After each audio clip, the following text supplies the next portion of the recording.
2 பேர் சுவாரஸ்யமாக பேசிகிட்டு இருக்கிறப்போ குறுக்க புகுந்து தொந்தரவு பண்ணுறதுக்குன்னே சில பேர் இருப்பாங்க. அது ரொம்ப இடைஞ்சலாக இருக்கும். இதே மாதிரி மின்காந்தம் கூட குறுக்க புகுந்து தொந்தரவு பண்ணும். கடைசியில் அது ஒரு பெரிய இடைஞ்சலில் கொண்டாந்து விட்டுரும். சில வீடுகளில் கேபிள் கனெக்ஷன் இல்லாமல் சில தனியார் டிவி காட்சிகள் தெரியும். அதுக்கு என்ன காரணம்னா இந்த மின்காந்த குறுக்கீடு தான் காரணம். இதைத்தான் சுருக்கமாக இஎம்ஐ அப்படின்னு சொல்கிறாங்க. அதாவது எலக்ட்ரோ மேக்னெட்டிக் இன்டர்ஃபியரன்ஸ். இது ஏற்படக்கூடிய இடங்கள் எது எதுன்னு எடுத்துக்கிட்டால் அது ஒரு பெரிய பட்டியலாகவே போயிடும். இந்த இஎம்ஐ தொந்தரவு கேபிள் டிவியில் மட்டும்தான் இல்லை, ராக்கெட் ஏவுதளத்தில் உள்ள ரேடார்கள், அங்கே உள்ள சில சக்தி வாய்ந்த தொலைத்தொடர்பு சாதனங்கள், விமான தளங்களில் உள்ள ரேடார்கள், கப்பல் தளங்களில் பொருத்தப்பட்டிருக்கக்கூடிய சக்தி வாய்ந்த ஆண்டனாக்கள், இப்படி நிறைய சொல்லலாம். காவல் நிலையங்களில் பயன்படுத்தப்படுகிற வயர்லெஸ் தொடர்பு சாதனங்கள் கூட ஓரளவுக்கு இந்த மின்காந்த அலைகளை வெளியிடும். நம்ம வீட்டில் உட்காந்துக்கிட்டு ரேடியோ கேட்டுக்கிட்டு இருப்போம் அல்லது டிவி பார்த்துக்கிட்டு இருப்போம். அந்த சமயத்தில் பக்கத்து தெருவில் ஒரு மோட்டார் சைக்கிள் அல்லது காரு, குறிப்பாக பெட்ரோல் இன்ஜின், அது போகிறப்போ அதில் உள்ள மின்காந்த மின்கலத்தில் அதாவது மேக்னெட்டோ பேட்டரியிலிருந்து வெளிப்படுகிற மின்காந்த அலை இங்கே டிவியிலையும் ரேடியோவிலையும் கரகரப்பை உண்டு பண்ணும். சரி, இது பெருசாக என்ன இடைஞ்சலை உண்டு பண்ணிட போகுது அப்படின்னு நாம் அலட்சியமாக நினைக்கலாம். வயசானவங்களுக்கு மறதி நோயின்னு ஒன்று வரும்ல, அல்ஷமீர், அதாவது மூளையில் உள்ள செல்கள் செயலிழந்து போயிடுறது. அது செய்ய வேண்டிய வேலையை மறந்துடும். மனைவியே எதிரில் நின்னா கூட உன்னை எங்கேயோ பார்த்தது மாதிரி தெரியுதே அப்படின்னு சொல்லிட்டு இருப்பாங்க. அப்படி ஒரு மறதி. இந்த விசித்திரமான நோய்க்கு இதுவரைக்கும் மருந்தே இல்லைன்னு வேற சொல்கிறாங்க. இந்த மைக்ரோ ஓவன் அப்படின்னு சொல்லக்கூடிய சமையல் அடுப்புகள் கூட மின்காந்த அலைகளை வெளியிடுது. சமயத்தில் சில தொழிற்சாலைகளில் கூட பெரிய விபத்துக்களை இந்த இஎம்ஐ உண்டு பண்ணிவிடும். இதை பற்றி தீவிரமாக சிந்திக்க ஆரம்பித்ததே ஒரு விபத்துக்கு பிறகு தான். அமெரிக்காவுக்கும் வியட்நாமுக்கும் இடையில் போர் நடந்தது. அந்த சமயம் அமெரிக்காவுக்கு சொந்தமான விமானம் தாங்கி கப்பல் ஒன்று வியட்நாமை தாக்கிறதுக்கு தயாராக ஏவுகணைகளோட கடலில் நிறுத்தி வைக்கப்பட்டிருந்தது.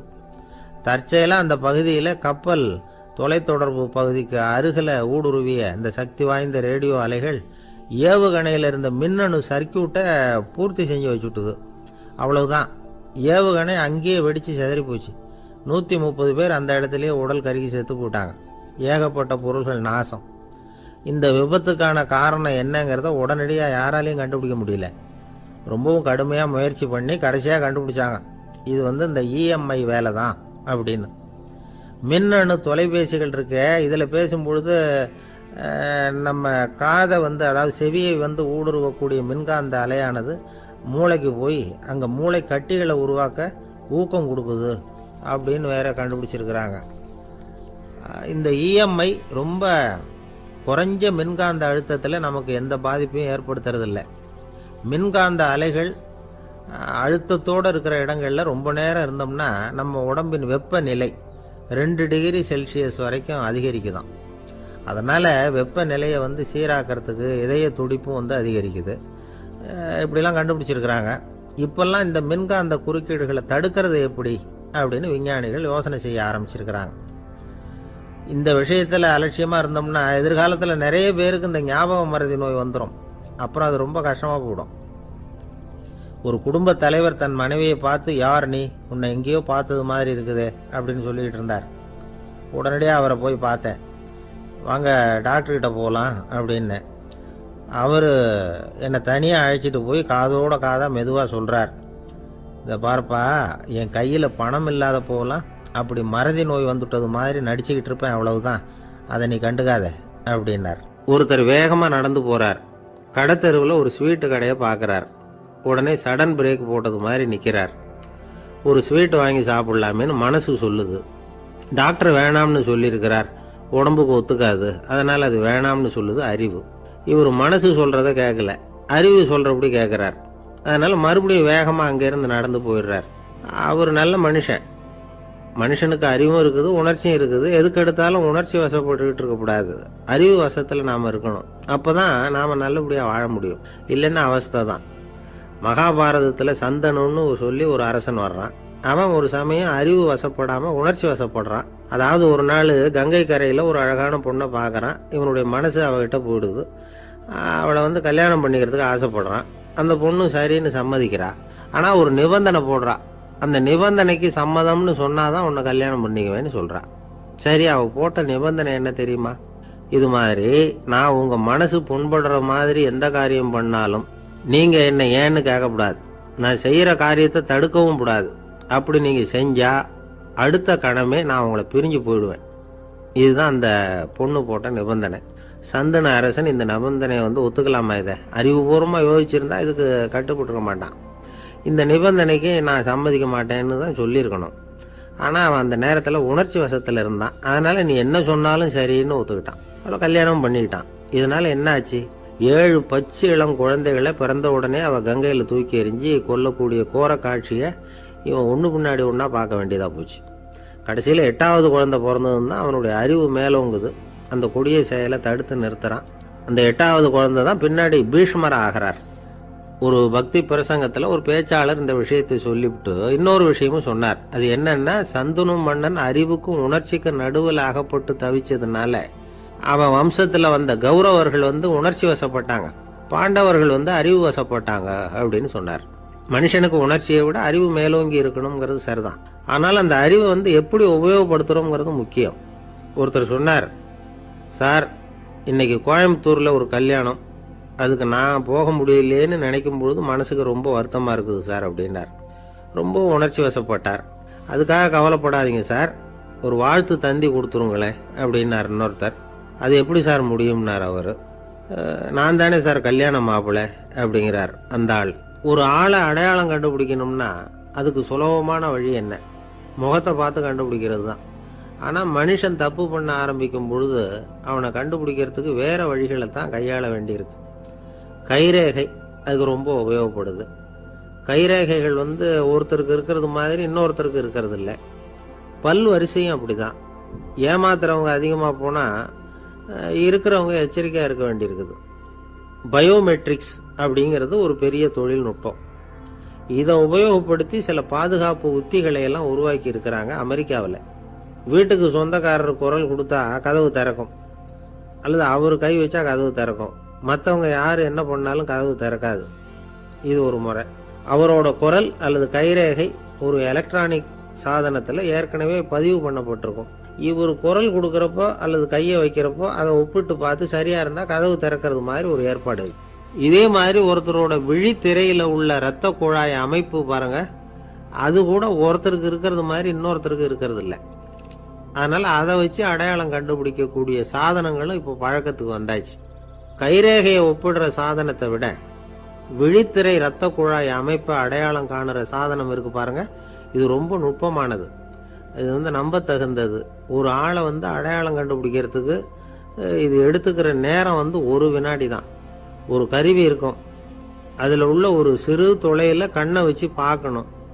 உடனே இந்த சாதனம் குறைந்த சக்தி உள்ள இந்த அகசிவப்பு ஒளியை பாய்ச்சி அவரது விழித்திரையின் இரத்த குழாயை ஆராய்ச்சி பண்ணி ஏற்கனவே அதோட நினைவு பெட்டகத்தில் பதிவு பண்ணி வச்சிருக்கிறோமே அந்த அமைப்புகளோட இதை ஒப்பிட்டு பார்த்து சரியான ஆள் தானா இல்லையா அப்படின்னு அடையாளம் காட்டிவிடும்.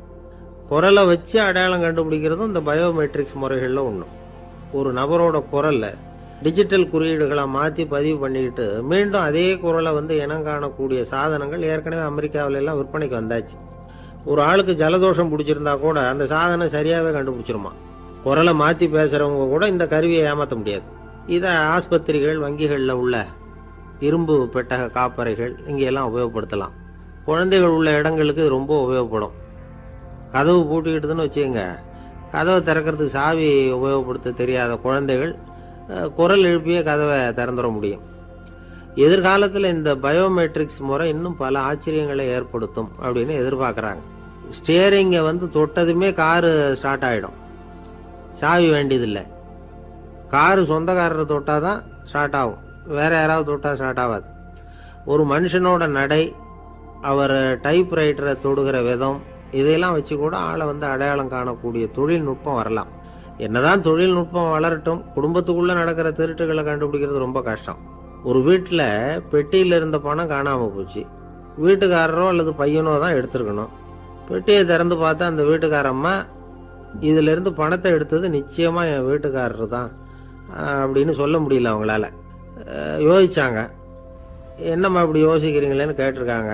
நிச்சயமாக இந்த பணத்தை எடுத்தது என் வீட்டுக்காரர் இல்லை அப்படின்னு உறுதியாக சொல்லிவிட்டாங்க அந்த அம்மா. இது கேட்டவங்களுக்கு ரொம்ப ஆச்சரியமாக இருந்தது. அந்த வீட்டுக்காரருக்கு இது ரொம்ப பெருமையாக இருந்தது. அது எப்படி அவ்வளவு கரெக்டாக சொல்கிறீங்க அப்படின்னு கேட்டிருக்கிறாங்க. அப்போ அந்த அம்மா சொல்லிச்சான், பெட்டியில் இன்னும் கொஞ்சம் பணம் மிச்சம் இருக்குது, இவர் எடுத்திருந்தாருன்னா அப்படி மிச்சம் வச்சிருக்க மாட்டார், அதனால தான் அப்படி சொன்னேன் அப்படின்னாங்களாம். ஆந்திர நாட்டில் ஒரு அரசர் இருந்தார். அந்த அரசர்கிட்ட ஒரு அமைச்சர் இருந்தார். அந்த அமைச்சர் பேர் ராயண பாஸ்கர். அவர் ஒரு பெரிய அறிவாளி. அது மட்டும் இல்லை, மிகச்சிறந்த கொடையாளி. யார் எது கேட்டாலும் இல்லைன்னு சொல்ல மாட்டாராம். அதன் காரணமாகவே அவர்கிட்ட இருந்த செல்வம் நாளுக்கு நாள் குறைஞ்சிக்கிட்டே வந்துட்டு தான். கடைசியில் குடும்பத்துக்குன்னு எதுவும் வைக்காமலே அவர் போய் சேர்ந்துட்டார். மகனும் இறந்துட்டார். அந்த குடும்பத்தில் மிஞ்சி இருந்தது அவருடைய மருமகள், ஒரு பேரன், அவ்வளவுதான். இருந்த ஒரே சொத்து பழுதடைஞ்ச ஒரு வீடு. அந்த அம்மா மற்ற வீடுகளில் வேலை செஞ்சு தன்னுடைய பிள்ளைய படிக்க வச்சுக்கிட்டு வராங்க. அந்த புள்ள ஒரு பெரிய வள்ளலுடைய பேரன்கிறது அந்த பள்ளி வாத்தியார்களுக்கும் தெரியும். அதனால் அவங்களும் இவங்கிட்ட கொஞ்சம் அன்பாகவும் அக்கறையாகவும் பழகி பாடம் சொல்லி கொடுத்துக்கிட்டு இருக்கிறாங்க. ஒரு நாள் ஒரு புகழ்பெற்ற கவிஞர் ஒருத்தர் அந்த பள்ளிக்கூடத்துக்கு வந்திருக்கிறார். ஆசிரியர்கள்கிட்ட பேசிக்கிட்டு இருந்தப்போ ஒரு செய்தியை சொன்னாராம். ராயண பாஸ்கருங்கிற வள்ளல் எனக்கு நிறைய உதவிகள் செஞ்சிருக்கார், என்னை பாராட்டி பரிசுகள்லாம் கொடுத்துருக்கிறார். அந்த வள்ளல் வாழ்ந்த கிராமத்தை பார்க்கணுங்கிறதுக்காக தான் இப்போ இங்கே வந்திருக்கிறேன் அப்படின்னாராம். ஆசிரியர் உடனே இந்த பையனை கூப்பிட்டு, இதை பாருங்க, இவன் யார் தெரியுமா, நீங்கள் குறிப்பிடுகிற அந்த வள்ளலின் பேரன் அப்படின்னு அறிமுகப்படுத்தினாராம். கவிஞரின் கண்களில் ஆனந்த கண்ணீர். அந்த பரவச நிலையிலேயே அந்த வள்ளலை பற்றி கவி பாட ஆரம்பிச்சுட்டாராம். இந்த சின்ன பையன் அதை கேட்டிருக்கிறான். உடனே என்ன பண்ணான் தெரியுமோ, தன் கையில் அணிஞ்சிருந்த ஒரு பொன் வளையலை கழட்டி அந்த கவிஞருக்கு பரிசாக கொடுத்துட்டானோ. எல்லாருக்கும் ஆச்சரியம். தாத்தா இருக்கும் நிலையில் கொடுத்தார், பேரன் இல்லாத நிலையிலையும் கொடுக்குறான். பையனை எல்லாரும் பாராட்டினாங்களாம்.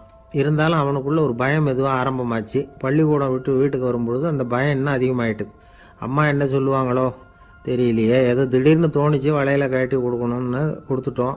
குடும்பம் இருக்கிற நிலையில் இப்படி நான் செஞ்சது தப்பா, வீட்டு செலவுக்கே அம்மா எவ்வளவு கஷ்டப்படுறாங்க, வீட்டுக்கு போனதும் என்ன நடக்குமோ தெரியலையே அப்படின்னு நினச்சி பயந்துக்கிட்டே அவன் வீட்டுக்குள்ளே அடி எடுத்து வைக்கிறான்.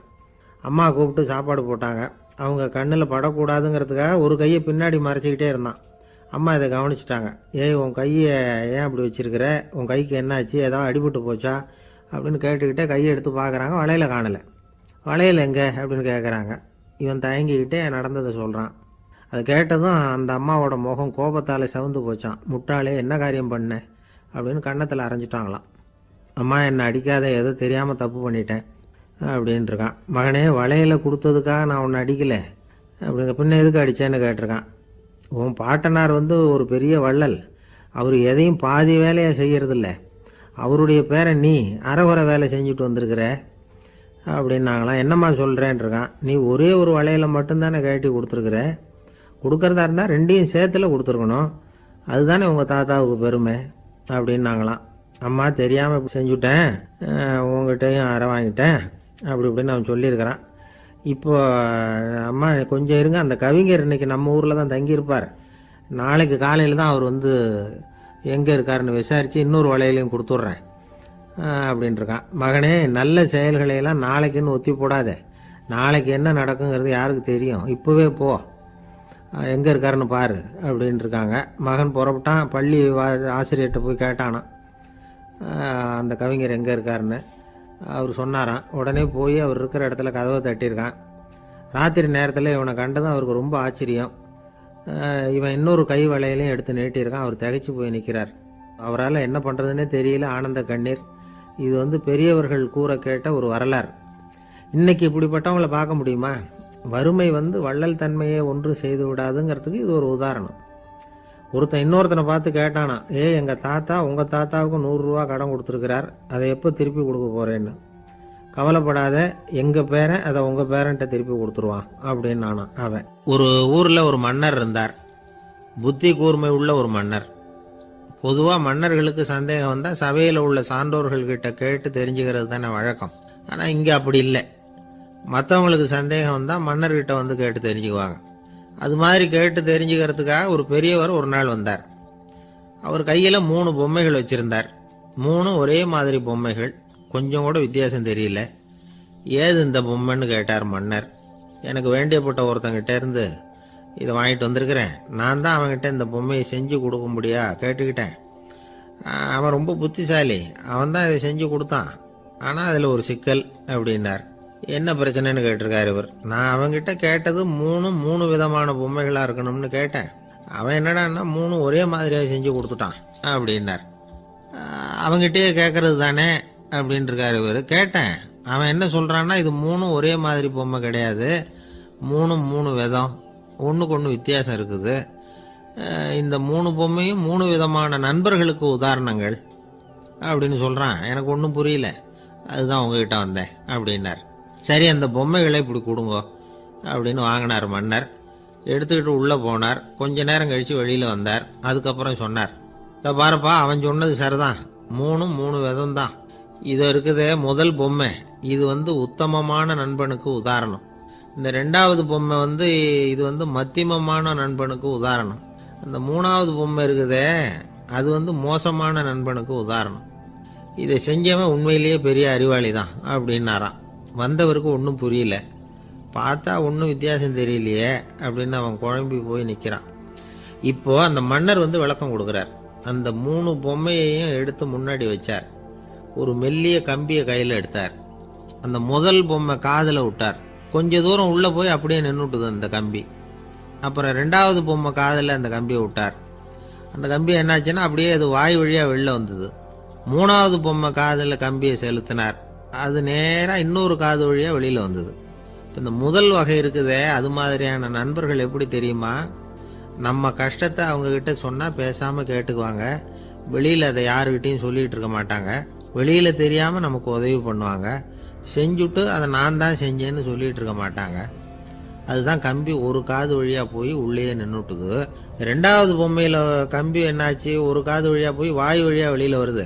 இது மாதிரியான நண்பர்கள்கிட்ட நாம் கஷ்டத்தை சொன்னால் அதை அவங்க 4 பேர்கிட்ட போய் சொல்லி நமக்காக உதவி கேட்பாங்க. நமக்குன்னு கேட்டு வாங்கி அதை நம்மகிட்ட கொண்டுகிட்டு கொடுப்பாங்க.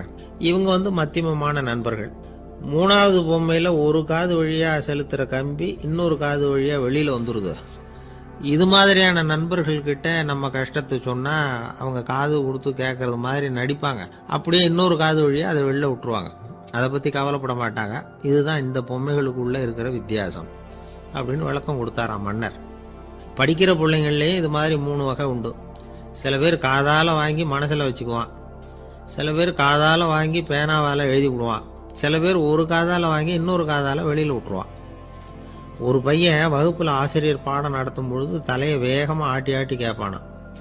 ஏன்டா இப்படி தலையை இப்படி ஆட்டுற அப்படின்னு கேட்டிருக்கான் பக்கத்தில் இருந்தவன். தலையை ஆட்டினா தாண்டா ஒரு காது வழியாக உள்ளே போகிறது இன்னொரு காது வழியாக வெளியில் வேகமாக வெளில போகும் அப்படின்னானா அந்த பையன். எனக்கு வாழ்க்கையே வெறுத்து போச்சு சார் அப்படின்னு சொல்லிட்டு ஒருத்தர் வந்தார். கொஞ்ச நேரம் பேசினதுக்கப்புறம் அவர் அப்படி சொல்லியிருந்தா அதில் ஒரு அர்த்தம் இருந்திருக்கும். வர்றதுக்கு முன்னாடியே வாழ்க்கை வெறுத்து போச்சுன்னு சொல்லிட்டு வர்றார். என்ன சார் விஷயம்னு விசாரித்தோம். எங்கள் வீட்டில் தினம் 3 வேளையும் ஒரே மாதிரி சாப்பாடு சார், வித்தியாசமே கிடையாது. இப்படியே 3 மாதமாக சாப்பிட்டுக்கிட்டு இருக்கிறேன். அதை விட பட்டினி கிடந்து செத்துடலாம்னு தோணுது அப்படின்னார். ஒரு பெரியவர் சொன்ன தத்துவத்தை சொல்கிறதுக்கு ஆள் கிடைக்காம தவிச்சுக்கிட்டு இருந்தோம். இப்போ ஒருத்தர் கிடைச்சிட்டார், விட்டுலாமா? உடனே அவரை உட்கார வச்சு சொல்ல ஆரம்பிச்சிட்டோம். அதாவது நாம் அனுபவிக்கிற உணர்வுகளில் களிப்பு, மகிழ்வு, ஆனந்தம், இது 3க்கும் ஒன்றுக்கு ஒன்று வித்தியாசம் உண்டு. மேம்போக்காக பார்க்குறதுக்கு இது 3 ஒன்று மாதிரி தோணும். ஆனால் அது அப்படி இல்லை. களிப்புங்கிறது உடம்பை பொறுத்தது, மகிழ்வுங்கிறது மனசை பொறுத்தது, ஆனந்தம்ங்கிறது ஆன்மாவை பொறுத்தது. இப்படி இந்த 3 வகையான அந்த சுவைப்புகளின் தன்மையும் வேற வேற. இப்போ முதல்ல களிப்புங்கிறத எடுத்துக்குவோம்.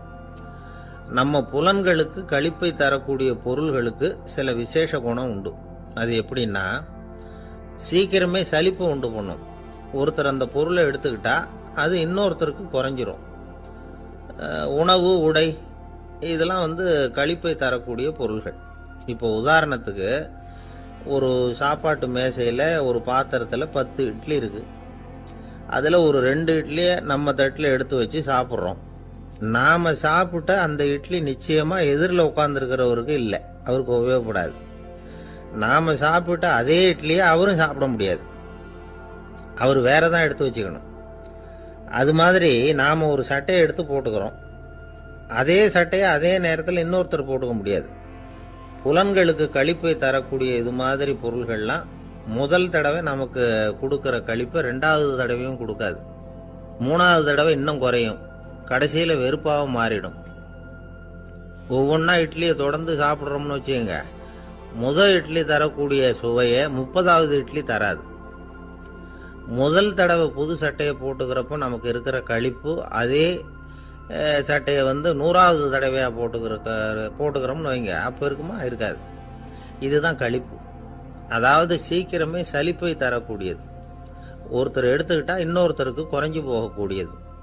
ஆனால் மகிழ்ச்சிங்கிறது அப்படி இல்லை. ஒருத்தர் அனுபவிக்கிறதுனால இன்னொருத்தருக்கு குறைஞ்சி போகாது. இப்போ காலையில் சூரியன் உதயம் ஆகிறத பார்த்து சந்தோஷப்படுறோம், அதையே இன்னொருத்தரும் பார்த்து சந்தோஷப்படலாம். ஒரு நல்ல சங்கீதத்தை கேட்குறோம், ஒரு அழகான ஓவியத்தை ரசிக்கிறோம், நீங்கள் ரசிக்கிற அதே நேரத்தில் இன்னொருத்தரும் அதை ரசிக்கலாம். அதனால் அது குறைஞ்சி போக போகிறதில்ல. இது மகிழ்வு. ஆனால் ஒன்று, ஒரே பாடலை திரும்ப திரும்ப கேட்டுக்கிட்டு இருந்தால் கடைசியில் அலுப்பு தட்டும். அதாவது மகிழ்வுங்கிறது எப்படின்னா, மற்றவங்களோட பகிர்ந்து கொள்றதுனால குறையாது.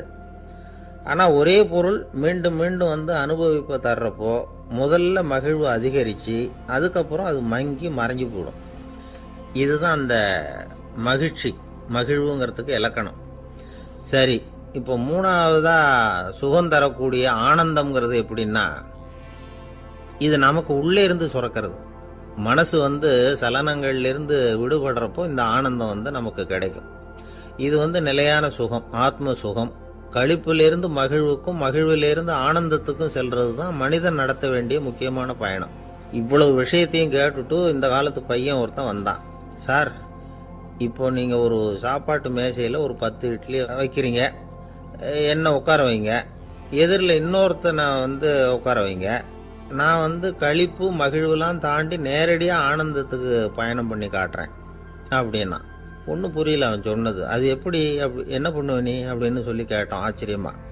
2 இட்லி சாப்பிட்டா தானே சார் களிப்பு, நான் 10 இட்லியும் மொத்தமாக சாப்பிட்ருவேன், அடுத்தவனுக்கு எதுவும் கிடைக்காது, அவனுக்கு கிடைக்காதபடி நாமே சாப்பிட்டுடுறோம்ல, அதுதானே நமக்கு ஆனந்தம் அப்படின்னு அதுக்கு ஒரு விளக்கம் சொல்கிறான்.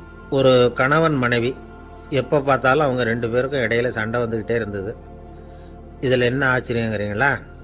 நான் அதுக்காக சொல்ல வரல, இது வேற விஷயம். அதாவது சண்டை போடாமல் இருக்கிறதுக்கு வழி சொல்கிற தகவல் இது. நான் சொன்ன அந்த கணவன் மனைவி எப்படின்னா, கணவன் ஒரு வார்த்தை சொன்னால் மனைவி கிட்டேருந்து 2 வார்த்தை பதிலாக வரும், இதுக்கு கணவன் கிட்டேருந்து 4 வார்த்தை பதிலாக வரும். இப்படி வார்த்தைகள் பெருகி போய் கடைசியில் வம்புல முடியும். அந்த அம்மா பொறுத்து பார்த்தாங்க, அவங்களால தாக்கு பிடிக்க முடியல. பக்கத்து வீட்லேயும் ஒரு கணவன் மனைவி இருந்தாங்க, அவங்களுக்குள்ள சண்டை வர்றதில்லை, அது எப்படி அவங்களால மட்டும் சண்டை போடாமல் இருக்க முடியுது அப்படின்னு இந்த அம்மாவுக்கு ஆச்சரியம். ஒரு நாள் நேராக பக்கத்து வீட்டு அம்மாக்கிட்டே போய், ஏம்மா, நீங்கள் எப்படி கணவனும் மனைவியும் சண்டை போட்டுக்காமல் இருக்கிறீங்க, அது எப்படி முடியுது உங்களால் அப்படின்னு கேட்டாங்க. அதுக்குன்னு ஒரு மருந்து இருக்குது, அதை சாப்பிட்டா சண்டை வராது அப்படின்னாங்க அவங்க. சரிங்க, அந்த மருந்தை அவர் சாப்பிட மாட்டேன்னு சொல்லிட்டா என்ன பண்ணுறது அப்படின்னு கேட்டிருக்கிறாங்க இவங்க. அந்த மருந்து அவருக்கு இல்லைம்மா, உனக்கு தான் அப்படின்னாங்களாம் அவங்க. அப்படியா, அப்படின்னா கொடுங்க, ரொம்ப நல்லதாக போச்சு, அதை எப்படி சாப்பிட்றதுங்கிற விவரத்தையும் சொல்லுங்கள், எங்கே அது கிடைக்குங்கிறதையும் சொல்லுங்கள், வாங்கிக்கிறேன் அப்படின்னு கேட்டாங்களாம் இவங்க. வேறு எங்கேயும் போய் வாங்க வேண்டாம், என்கிட்டே இருக்க அந்த மருந்து, அதில் கொஞ்சம் தர்றேன், வாங்கி வச்சுக்க. உன் வீட்டுக்காரர் உன்னோட சண்டையை ஆரம்பிக்கிறப்போலாம் நீ இந்த மருந்தில் 1 ounce வாயில் ஊற்றிக்கணும், அதை உடனே குடிச்சிடக்கூடாது, ஒரு 5 நிமிஷமாவது அது வாயில் இருக்கணும், அதுக்கப்புறம் குடிச்சிடலாம் அப்படின்னு சொல்லி ஒரு பாட்டில் மருந்தை அந்த அம்மா கிட்ட கொடுத்து அனுப்புனாங்களாம். மருந்தை எடுத்துக்கிட்டு இந்த அம்மா வீட்டுக்கு வந்திருக்கிறாங்க. வீடு பூட்டி இருந்ததுனால கணவன் வாசல்லையே காத்துக்கிட்டு இருக்கிறான். மனைவியை கண்டதும் சண்டை போட ஆரம்பிச்சிட்டான். வீட்டை பூட்டிவிட்டு எங்கே போய் தொலைஞ்ச, எவ்வளவு நேரமாக ஒரு மனுஷன் வாசல்லையே காத்துட்டு கிடக்கிறது அப்படி இப்படின்னு கத்த ஆரம்பிச்சிட்டான். மனைவி இதுக்கு பதிலே சொல்லலை. அந்த அம்மா பேசாமல் வீட்டை திறந்தாங்க, சமையல் அறைக்குள்ளே போனாங்க. ஒரு அவுன்ஸ் மருந்தை வாயில் ஊற்றிக்கிட்டாங்க. அன்னைக்கு சண்டை மேற்கொண்டு வளரவே இல்லை, நின்றுட்டுது. மருந்து பரவாயில்லை. அதுக்கப்புறம் பல சந்தர்ப்பங்களில் சண்டை வரும் போல் இருக்கிறப்போலாம் இந்த மருந்து அதை நிறுத்தியிருக்கு. பிரமாதமான மருந்தாக இருக்குது இதை கொஞ்சம் அதிகமாகவே வாங்கி வீட்டில் வச்சுக்க வேண்டியது தான் அப்படின்னு முடிவு பண்ணிட்டு இந்த அம்மா மறுபடியும் பக்கத்து வீட்டு அம்மாக்கிட்ட போனாங்க. எவ்வளவு விலையானாலும் சரி, நான் காசு கொடுத்து வாங்கி வச்சுக்கிறேன், எந்த கடையில் இருக்குது இந்த மருந்து சொல்லுங்க அப்படின்னு கேட்டாங்க. இந்த மருந்துக்கு விலையே கிடையாதுங்க, இலவசமாகவே கிடைக்கும்னாங்களாம் அவங்க. அது எப்படி விலை இல்லாமல் இதை விற்க முடியுது அப்படின்னு கேட்டாங்களாம் இவங்க. அது மருந்தாக இருந்தால் தானே விலை வைக்கிறதுக்கு, அது வெறும் தண்ணி தானே அப்படின்னாங்களாம். வெறும் தண்ணியாக சண்டையை நிறுத்துது அப்படின்ட்டு இருக்காங்க இவங்க. அது சண்டையை நிறுத்தலை, உன்னோட மௌனம் தான் சண்டையை நிறுத்துது. நீ வாயில் தண்ணியை வச்சுக்கிறதுனால எதிர்த்து பேசுறதில்ல, அதனால் உன்னுடைய கணவர் கோபம் சாந்தமாயிடுது அப்படின்னாங்களாம் அவங்க. இந்த கதையிலேருந்து சண்டையை நிறுத்துகிற மருந்து எதுன்னு தெரிஞ்சுக்கிட்டோம் இல்லையா. ஒருத்தர் என்ன பண்ணார், பாட்டிலில் தண்ணியை ஊற்றி வச்சுக்கிட்டு அவர்கிட்ட வர்றவங்களுக்கெல்லாம் இதை சிபாரிசு பண்ணலாம்னு நினச்சிக்கிட்டு உட்காந்துருந்தார். ஒரு அம்மா வந்தாங்க. இதை கேட்டுவிட்டு இதையே ஒரு மருந்து மாதிரி கொடுக்கலாம்ங்கிறது அவர் முடிவு. அதனால் பாட்டிலில் தண்ணி அடைச்சி வச்சுக்கிட்டு அதில் கலருக்காக என்னத்தையோ ஒரு ஜீரகம் அது மாதிரி எதையாவது கலந்து வச்சுக்கிட்டு ஒரு மருந்து மாதிரி ஒரு பாவனையில் வச்சுக்கிட்டு உட்காந்துருக்கார். யாராவது வீட்டில் சண்டைன்னா என்கிட்ட வாங்க மருந்து தரேன்னு. ஒரு அம்மா வந்தாங்க. எனக்கும் என் வீட்டுக்காரருக்கும் அடிக்கடி சண்டை வருதுங்க அப்படின்ட்டு இருக்காங்க. கவலைப்படாதம்மா, நான் ஒரு மருந்து தரேன்னு சொல்லி வீட்டுக்குள்ளே போய் ஒரு பாட்டில் எடுத்து வந்து கொடுத்தார். பாட்டிலில் இருக்கிறது என்னங்கிறத சொல்லிவிட்டு அது பேரில் மரியாதை வராது இல்லையா, அதனால் சொல்லலை. அந்த அம்மா வாங்கிட்டு போனாங்க. 4 நாள் கழித்து திரும்பி வந்தாங்க. என்னம்மா வீட்டில் சண்டை நின்று போச்சான்னு கேட்டிருக்காரு இவர். அங்கே நின்று போச்சுங்க, இப்போ உங்ககிட்ட ஆரம்பமாக போகுதுன்னாங்களாம். என்னம்மா அப்படின்ட்டுருக்காரு இவர் பயந்து போய். பின்ன என்னங்க, நீங்கள் என்ன மருந்து கொடுத்துருக்குறீங்க என்னங்க அப்படின்னாங்களாம் கோவமாக. அது வெறும் தண்ணி தானே அப்படின்ட்டுருக்காரு இவர். தண்ணியாக இது நல்லா பாருங்கள் அப்படின்னு அந்த பாட்டில் நீட்டினாங்களாம். இவர் வாங்கி பார்த்துருக்கார். அப்புறம் தான் விஷயம் புரியுது அவருக்கு. இவர் கை தவறுதலாக அவங்க வீட்டில் இருந்த மண்ணெண்ணெய் பாட்டில் எடுத்து அவர்கிட்ட கொடுத்துருக்குறாங்க. அப்புறம் என்ன ஆகும், சண்டை வராமல். வாங்க மாட்டேங்கிறான் சார் அப்படின்னு சொல்கிறது உண்டு. அது எப்படி காதில் வாங்கிக்காமல் இருக்க முடியும்? காதுங்கிறது எப்பவும் திறந்தே இருக்கக்கூடிய ஒன்று தானே.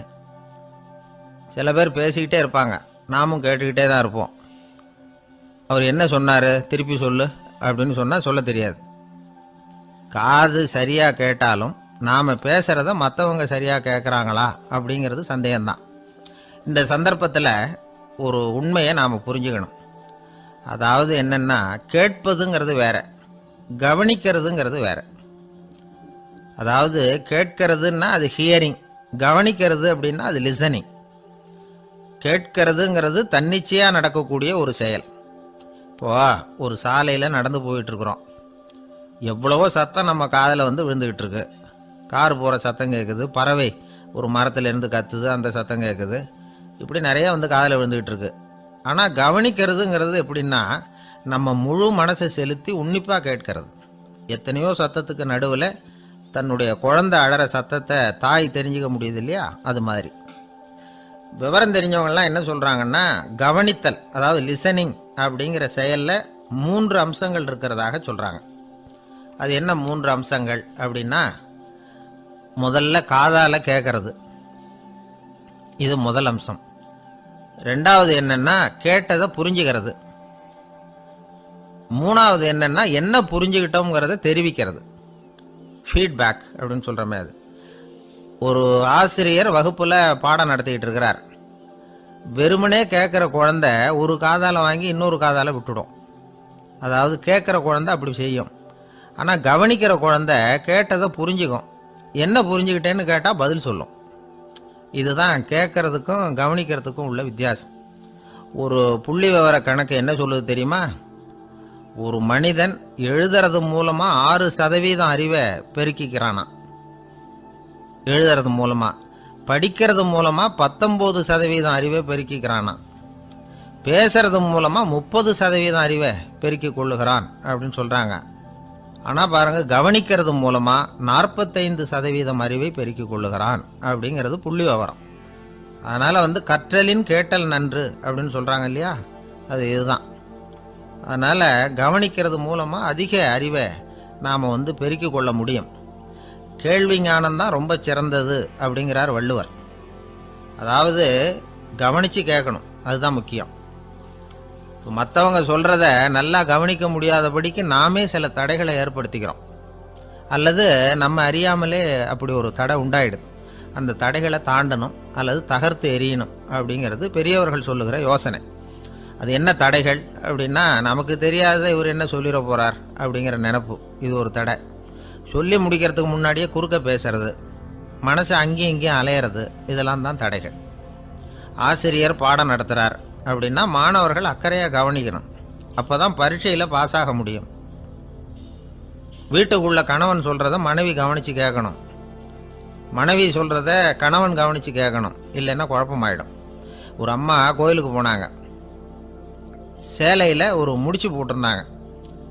எதுக்கு சேலையில் முடிச்சு போட்டு வச்சுருக்குறீங்க அப்படின்னு கேட்டாங்க. எங்கள் வீட்டுக்காரர் ஒரு கடிதத்தை மறக்காமல் தபால் போட்டியில் போட்டுடணும்னு சொன்னார், ஞாபகத்துக்காக முடிச்சு போட்டு வச்சுருக்கிறேன் அப்படின்னாங்க. கடிதத்தை பெட்டியில் போட்டுவிட்டீங்களா அப்படின்னு கேட்டாங்க. அது எப்படிங்க முடியும், அவர் கடிதத்தை என்கிட்ட கொடுக்க மறந்துட்டாரே அப்படின்னாங்களாம். அதனால் மறக்கப்படாதுன்னு நினச்சிக்கிட்டே மறந்து விடுறது, இப்படி ஒரு வாழ்க்கை. அதனால் வாழ்க்கையில் நமக்கு இருக்கிறது செவிச்செல்வம் ரொம்ப முக்கியமானது. நிறைய கேட்கணும், சொல்கிறத விட கேட்கணும், கேட்கிறத விட முக்கியம் கவனிக்கிறது. அப்படி கவனிக்கிறது மூலமாக நம்முடைய வாழ்க்கையில் வெற்றி பெறணும். அங்கே நபிகள் நாயகம் உட்கார்ந்துருக்கிறார். அந்த சமயம் அம்மா அங்கே வர்றாங்க. அவங்க கையில் திராட்சை பழ கொத்து, அதை கொண்டுக்கிட்டு வந்து நபிகள்கிட்ட கொடுக்குறாங்க. சாப்பிடுங்க அப்படின்னு சொல்லி ரொம்ப அன்பாக வேண்டிக்கிறாங்க. நபிகள் நாயகமும் ரொம்ப பிரியமாக அதை வாங்கிக்கிட்டார். அதுக்கப்புறம் அதை சாப்பிட ஆரம்பித்தார். நபிகள் நாயகம் மதீனாவில் தங்கியிருந்தப்போ இது மாதிரி நிறைய பேர் பழங்களையும் தின்பண்டங்களையும் கொண்டுகிட்டு வந்து கொடுக்கறது வழக்கம். நபிகள் நாயகம் என்ன பண்ணுவார்னா, அதெல்லாம் வாங்குவார். உடனே பக்கத்தில் இருக்கிற தோழர்கள் எல்லாருக்கும் பகிர்ந்து கொடுப்பார், தானும் சாப்பிடுவார். இதுதான் எப்போதும் வழக்கம். ஆனால் இந்த தடவை என்னாச்சு தெரியுமா, அவர் அப்படி பண்ணலை. ஒவ்வொரு பழமாக எடுத்து தானே சாப்பிட்டுக்கிட்டு இருக்கிறார். அவர் விருப்பமாக சாப்பிடுகிற காட்சியை ஆசை தீர பார்த்துக்கிட்டு இருந்தாங்க அந்த வயசான அம்மா, அந்த பழத்தை கொடுத்தவங்க. அவங்களுக்கு ரொம்ப மகிழ்ச்சியாக இருந்தது, மன நிறைவாக இருந்தது. நாம் ஆசையாக கொண்டுகிட்டு வந்து கொடுக்குற பழத்தை நபிகள் நாயகம் இவ்வளோ பிரியமாக சாப்பிட்றாரே அப்படின்னு நினச்சி ரொம்ப சந்தோஷப்பட்டாங்க. அதுக்கப்புறம் அங்கேருந்து அவங்க புறப்பட்டு போயிட்டாங்க. அந்த அம்மா போனதுக்கப்புறம் பக்கத்தில் இருந்த தோழர்கள் பேச ஆரம்பித்தாங்க.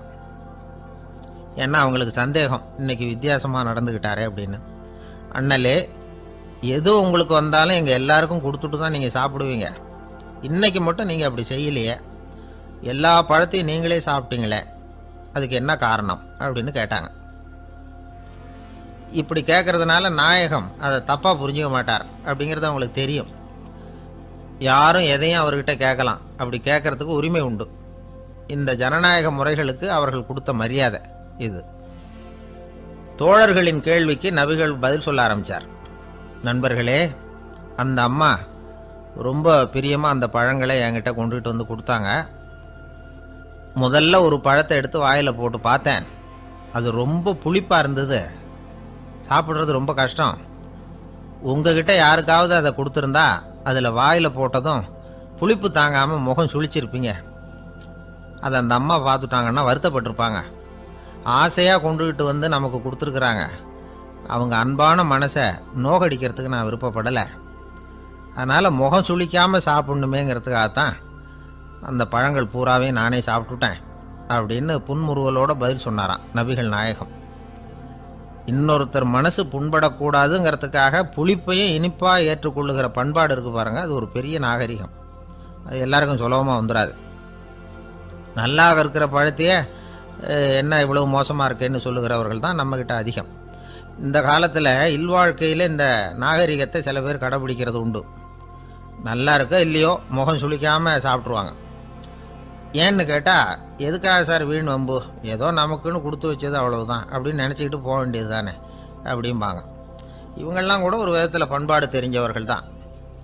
இப்போ ஒரு ஆள் ஊரெலாம் சுற்றி விட்டு கடைசியில் அழுத்து போய் ஒரு ஹோட்டலுக்குள்ளே நுழைஞ்சானான். ரொம்ப களைப்பாக இருந்தது அவனுக்கு. அதனால் ரொம்ப களைப்படைஞ்சு போய் ஒரு நாற்காலியில் போய் உட்காந்துருக்கிறான். இவனை பார்த்ததும் சர்வர் ஓடி வந்தார். சார் உங்களுக்கு என்ன வேணும்னு கேட்டார்.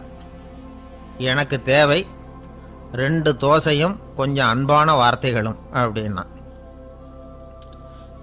சர்வர் உள்ளே போனார். 2 தோசையை கொண்டாந்து வச்சார். அன்பான வார்த்தை கேட்டனே அப்படின்னா இவன். சர்வர் ரொம்ப பணிவாக குனிஞ்சு இவன் காதோரமாக சொன்னார், ஐயா இந்த தோசையை சாப்பிட்றாதீங்க, புளிச்சு போன பழைய மாவு அப்படின்னார். இது பாருங்கள், அன்பான வார்த்தையும் 2 தோசையும் கேட்டார், கொண்டாந்து கொடுத்துட்டார்.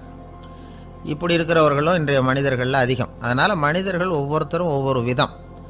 நம்மக்கிட்ட பிரியமாக நடந்துகிறவர்கள் மனம் கோணும்படி நாம் நடந்து கொள்ளக்கூடாது அப்படிங்கிறது தான் நபிகள் நாயகம் அவருடைய செயல் மூலமாக நமக்கு உணர்த்தி இருக்கிற வாழ்வியல் உண்மை. கழுதைய நண்பர்கள் எங்கே போனாலும் சேர்ந்தே போவாங்க வருவாங்க. அப்போது அந்த கழுதை கொஞ்சம் கவலையோடு பேச ஆரம்பிச்சுதான். அதோ பாரு, அங்கே ஒரு புதர் தெரியுது இல்லையா, இந்த புதருக்குள்ளே ஒரு சிங்கம் இருக்குது. அந்த பக்கமாக நான் போகிறப்போ வர்றப்போலாம் அது என்கிட்ட வம்பு வளர்க்குது, தகராறு செய்யுது, என் மேலே பாயுது, என்னை தாக்குது, ஏன்னு தெரியல அப்படின்னுது. இதை கேட்டதும் அந்த குரங்கு சொல்லிச்சு, இனிமேல் கவலைப்படாத, இந்த தடவை நான் உன்னை காப்பாற்றுறேன்னுது. அதுக்கப்புறம் ஒரு நாள் அந்த குரங்கும் கழுதியும் அந்த புதர் பக்கமாக போய்கிட்டு இருந்தாங்க. எதிர்பார்த்தது மாதிரியே நடந்தது. இந்த சிங்கம் எதிரில் வந்தது, கழுதியை பார்த்தது, உடனே அது மேலே பாய ஆரம்பிச்சுட்டுது.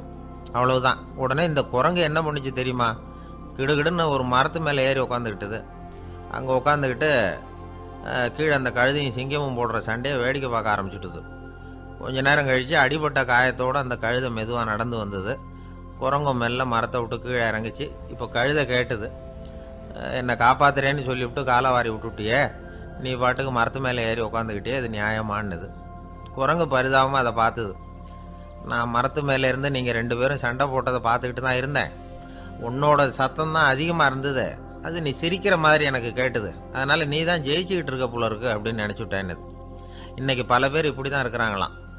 யார் ஜெயிக்கிறாங்க யார் தோக்குறாங்கங்கிறத முகத்தை பார்த்து கூட கண்டுபிடிக்க முடியறதில்ல, பேசுகிற பேச்சை வச்சு கூட கண்டுபிடிக்க முடியறதில்ல. தோற்கிறவங்க கூட சிரிக்கிற மாதிரி முகத்தை வச்சுக்கிறான். இன்றைய மனிதர்கள்கிட்ட ஏகப்பட்ட முரண்பாடுகள். பொய் முகங்களோட உலவுகிறவர்கள் தான் அதிகம்.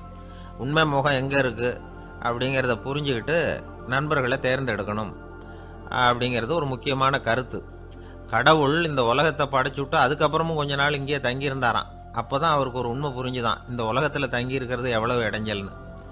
தினமும் மனிதர்கள் தேடி வந்து ஏதாவது புகார் சொல்லிக்கிட்டே இருந்தாங்களாம், எனக்கு அது வேணும் இது வேணும்னு கேட்டுக்கிட்டே இருந்தாங்களாம். சில பேர் வந்தாங்க, நாங்கள் வந்து விவசாயம் பண்ணுறோம், தண்ணி இல்லாமல் பயிர் காயுது, எங்களுக்கு மழை வேணும் அப்படின்னாங்க. அவங்க போனதும் அதுக்கப்புறம் சில பேர் வந்தாங்க, நாங்கள் வந்து மண்பானை செய்கிறவங்க, நிறைய பானை செஞ்சு வச்சுருக்குறோம், மழை பெஞ்சால் எல்லாம் கரைஞ்சி வீணாக போயிடும், அதனால் இன்றைக்கி மழை பெய்யக்கூடாதுன்னாங்க. கடவுள் பார்த்தார், அவருக்கு என்ன பண்ணுறதுன்னே தெரியல, ஏகப்பட்ட குழப்பம், தலையை பிச்சுக்கலாம் போல் இருந்தது, கிட்டத்தட்ட பைத்தியம் பிடிக்கிற அளவுக்கு ஆயிட்டுது. எல்லாருடைய ஆசைகளையும் அவரால் நிறைவேற்ற முடியல, ஏன்னா ஒன்றுக்கு ஒன்று முரண்பாடாக இருந்தது. ஒரு நாள் தன்னுடைய அமைச்சரவையை கூட்டி ஆலோசனை கேட்டார், என்ன செய்யலான்னு சொல்லுங்கன்னார். இது என்ன பிரமாதம், பேசாமல் இமயமலை அடிவாரத்தில் போய் உட்காந்துங்க, யாரும் தொந்தரவு பண்ண மாட்டாங்கன்னாங்க. அங்கேயும் மனிதர்கள் வர ஆரம்பிச்சுருவாங்களேன்னார் கடவுள். சரி அப்படின்னா சந்திரனில் போயிருந்துக்கலாமேன்னாங்க. அங்கேயும் மனுஷன் குடி வர போகிறான் அப்படின்னார் கடவுள். வெகு தூரத்துக்கு அப்பால் உள்ள நட்சத்திர மண்டலத்துக்கு போயிடலான்னாங்க. இதெல்லாம் நிரந்தர தீர்வாகாது, நிரந்தரமாக இந்த மனிதனுடைய தொல்லையிலேருந்து நான் விடுபடணும், அதுக்கு ஏதாவது வழி சொல்லுங்கன்னார் கடவுள். ஒரு வயசான ஆள் வந்தார், கடவுளுக்கு காதோட காதாக ஒரு வழியை சொன்னார். கடவுளுக்கு முகம் மலர்ந்தது, அதுதான் சரி, அப்படியே செஞ்சுடலான்னார். அந்த ஆள் சொன்ன ரகசியம் என்ன தெரியுமா, மனிதனால் அடைய முடியாத ஒரு இடம் இருக்குது, அது வேறு எங்கேயும் இல்லை, அவனுக்கு உள்ளே இருக்குது, அங்கே போய் மறைஞ்சிங்க, அதுக்கப்புறம் மனிதர்களால் உங்களுக்கு தொந்தரவு இருக்காதுன்னார். மனிதன் நினைக்காத இடம் அதுதான். அதாவது உள்ளுக்குள்ளே இருக்கிற உண்மையை புரிஞ்சிக்காம வெளியில் எங்கேயோ அது இருக்கிறதாக நினச்சி வரட்டிக்கிட்டு அலையிறான் மனுஷன். உள்ளே இருக்கிற உண்மை புரிஞ்சா நாம் தன்னம்பிக்கையோடு தலை நிமிர்ந்து வாழலாம்.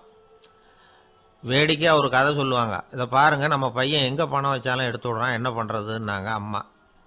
அப்பா கொஞ்சம் நேரம் யோசனை பண்ணார், அதுக்கப்புறம் சொன்னார், அவன் கண்ணில் படாத இடமா, நம்ம வீட்டில் இருக்கிறது ஒரே இடம் தான், அங்கே பணத்தை வை திருட்டு போகாதுன்னார். அது எந்த இடம்னு கேட்டாங்க. அதுதான் அவன் பாட புஸ்தகம், அதில் வச்சிரு, அவன் தொடவே மாட்டான், பாட புத்தகத்தை தொடாமல் பரீட்சையில் வெற்றி பெற முடியாது அப்படிங்கிறத புரிஞ்சுக்கணும். உள்ளே இருக்கிற உண்மையை தொடாமல் வாழ்க்கையில் வெற்றி பெற முடியாது. அதனால் உண்மையை புரிஞ்சுக்கிட்டால் வாழ்க்கையில் வெற்றி நிச்சயம்.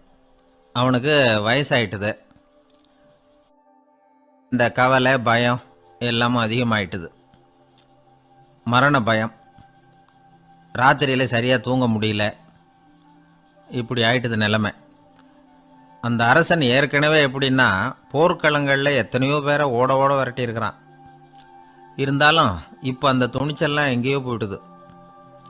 பேசாமல் படுத்துருக்கிறான். அப்படியே படுத்தாலும் தான் தூக்கம் வர மாட்டேங்குது. என்ன பண்ணலாம்னு யோசித்தான் இந்த மன்னன். உடனே எல்லா அமைச்சர்களையும் கூப்பிட்டான். எனக்கு நிம்மதி இல்லை, எதை நினச்சாலும் பயமாக இருக்குது, எனக்கு ஒரு ஆலோசனை சொல்லுங்க அப்படின்னா. என்ன ஆலோசனை வேணும் அப்படின்னு சொல்லி கேட்டாங்க. எனக்கு ஒரு நெருக்கடியான சந்தர்ப்பம் ஏற்பட்டு போச்சுன்னு வச்சுக்கோங்க. அந்த நேரத்தில் நீங்கள் யாருமே என் பக்கத்தில் இல்லை ஆலோசனை சொல்கிறதுக்கு அப்படின்னா, அந்த சமயத்தில் எனக்கு உபயோகப்படுற மாதிரி ஒரு வாசகம், பொன்மொழி ஏதாவது சொல்லுங்கள். அதை நான் என்னுடைய வைர மோதிரத்துக்கு அடியில் பதிச்சு வச்சுக்கிறேன் அப்படின்னார். தேவைப்படுறப்போ உதவும் அப்படிங்கிறதுனால. அவர் போட்டிருந்த மோதிரமும் அதுக்கு தகுந்த மாதிரியே திறந்து மூடுறது மாதிரி அமைஞ்சிருந்தது. ஏதாவது வாசகம் எழுதுனா உள்ற வச்சுக்கலாம், அதுக்கான வசதி அதில் இருந்தது. அமைச்சர்கள்லாம் யோசனை பண்ணாங்க. இது மாதிரி ராஜா கேட்குறாரே, என்ன வாசகம், அதாவது பொன்மொழி சொல்லலாம் அப்படின்னு எல்லாரும் யோசனை பண்ணாங்க. ஒருத்தருக்குமே சரியாக தோணலை, ஒரே குழப்பமாக இருந்தது. ஏன்னா நெருக்கடியான சமயத்தில் உபயோகப்படுறது மாதிரி ஒரு பொன்மொழி வேணும்னு சொல்லியிருக்கிறார். அப்படி இப்படி யோசித்து பார்த்தா ஒன்றுமே தோணலை. எல்லாரும் குழம்பிக்கிட்டு இருந்த நேரத்தில் ஒரு பெரியவர் அந்த பக்கமாக வந்தார். அவர் சொன்னார், நான் வேணும்னா அதுக்கு பொருத்தமாக ஒரு வாக்கியம் சொல்கிறேன், ஆனால் ஒரு நிபந்தனை. அதை யாரும் ரொம்ப ஆர்வம் காரணமாக அவசரப்பட்டு படிச்சிடக்கூடாது. அதை ரகசியமாக அந்த மோதிரத்துக்குள்ளே எழுதி வச்சுக்கணும்.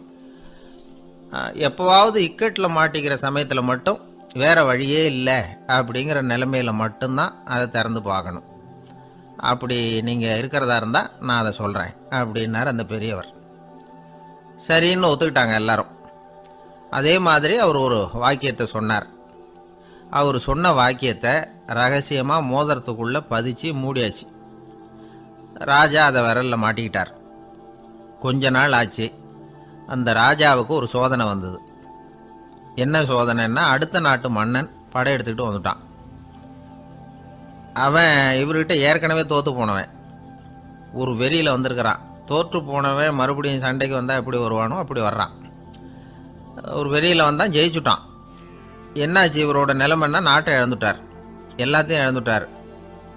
கடைசியாக ஒரு அடிபட்ட குதிரையில் ஏறி தப்பிச்சு போயிட்டார், வேறு வழி இல்லைன்னு. பின்னாடி துரத்திக்கிட்டு வராங்க. இவர் ஒரு மலை உச்சிக்கு போயிட்டார். அதுக்கும் அப்பால் போக முடியாது, ஏன்னா அந்த பக்கம் பயங்கர பள்ளம். உல்லாச பயணிகள் கண்டு கழிக்கிற இடம் அது. ஆனால் இவருக்கு அது சாவு பயணத்தின் வாசல், திரும்பவும் முடியாது. அவ்வளவு குறுகிய பாதை அது, வேறு வழியே இல்லை. இந்த நேரம் சூரிய ஒளி மோதிரத்தில் பட்டு மின்னிச்சு. உடனே இவருக்கு ஞாபகம் வந்தது. மோதிரத்தை திறந்து படிக்கிறார். அதில் இருந்த வாசகம், இந்த நிலையும் மாறிவிடும், this too will pass away. அவருக்கு ஒரு தைரியம் வந்தது. பின்னாடி வந்தவங்களும் திசை மாதிரி வேறு எங்கேயோ தேடி போயிட்டாங்க.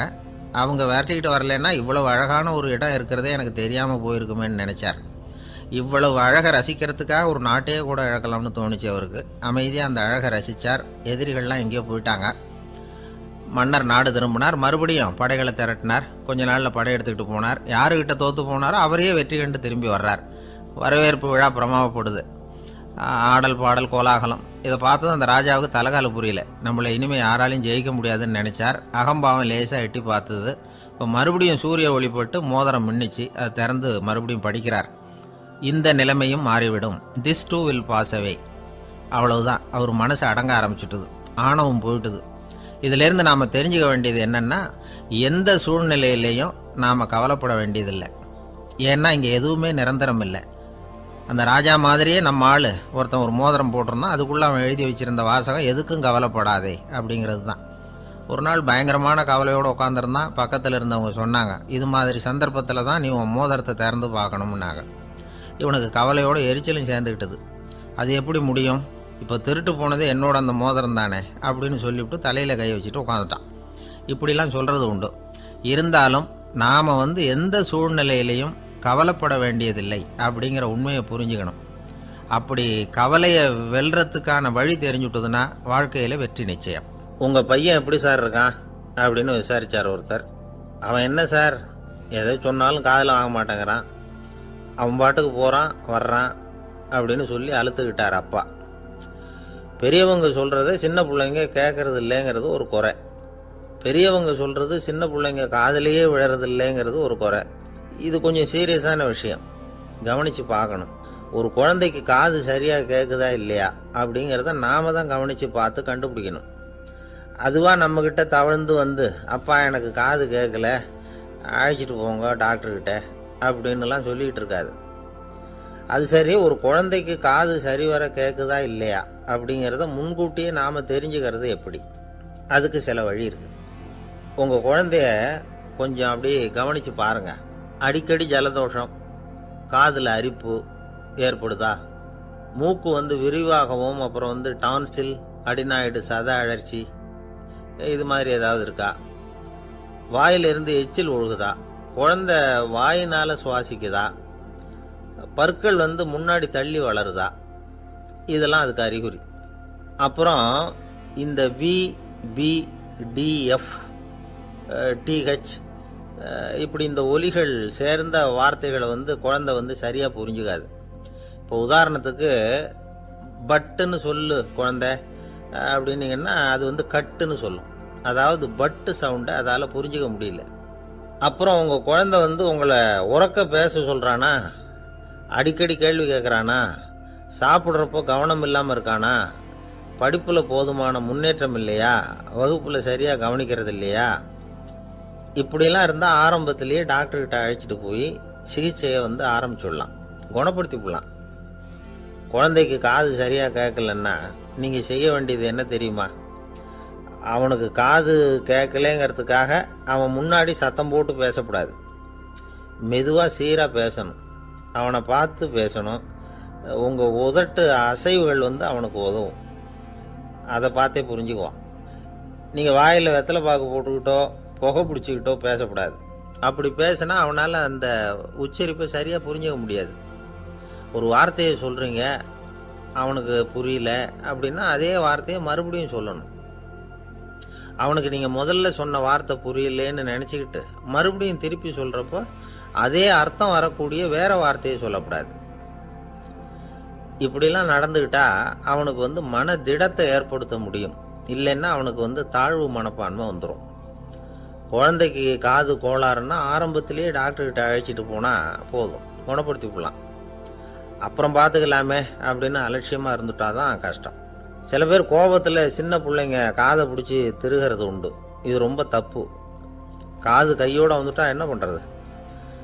ஒரு வேடிக்கை கதை, அது கதை தான், நிஜமாக நடந்ததில்லை, அது மாதிரி நடக்காது. ஒரு வேடிக்கைக்காக சொல்லப்படுற கதை. அதாவது ஒரு வீட்டில் அப்பா அம்மாவை பார்த்து சொல்லிகிட்டு இருக்கார், இதை பாரு, நாளைக்கு காலையில் என்னை சீக்கிரம் எழுப்பி விட்டுரு, நான் செங்கல்பட்டு வரைக்கும் போயிட்டு வர வேண்டியிருக்கு அப்படின்னாராம். இதை அவங்க பையன் காதில் வாங்கிட்டு இருக்கான். அப்பாவுக்கு சிரமம் வேண்டாமே அப்படின்னு நினச்சி அவனே காலையில் யாருக்கும் தெரியாமல் எழுந்திரிச்சு புறப்பட்டு செங்கல்பட்டு போட்டான். சாயந்தரமாக திரும்பி வந்தான். அப்பா பையனை காணாமல் அலமோதிக்கிட்டு இருக்கிறார். சாயந்தரமாக பையனை பார்த்ததும் எங்கடா போயிட்டு வந்தேன்னு கேட்டார் கோவமா. செங்கல்பட்டுக்கு போயிட்டு வந்தேப்பா, நீ வீணா அலைய வேண்டாமேன்னு அப்படின்னா. எதுக்கடா போனேன்னு அதட்டினார். அதான்ப்பா, நீ நேற்று அம்மா கிட்ட சொல்லிக்கிட்டு இருந்த, அதை காதில் வாங்கினேன், உனக்காக நான் போயிட்டு வந்தேன் அப்படின்னா. உடனே எந்த காதில் வாங்கினேன் அப்படின்னு சொல்லி காதை பிடிச்சி திருகுனார். அந்த காது கையோடு வந்துட்டுது. இது நடந்து கொஞ்ச நாள் கழித்து அந்த அப்பாவும் பையனும் கடத்தெருவில் போயிட்டு இருக்கிறாங்க. எதிரில் ஒரு நாய் ஓடி வந்தது. அதுக்கு 2 காதும் இல்லை.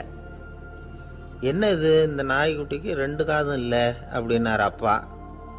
அதுக்கு பையன் சொல்கிறான், அப்பா அது 2 தடவை செங்கல்பட்டுக்கு போயிட்டு வந்திருக்கோம் அப்படின்னானா.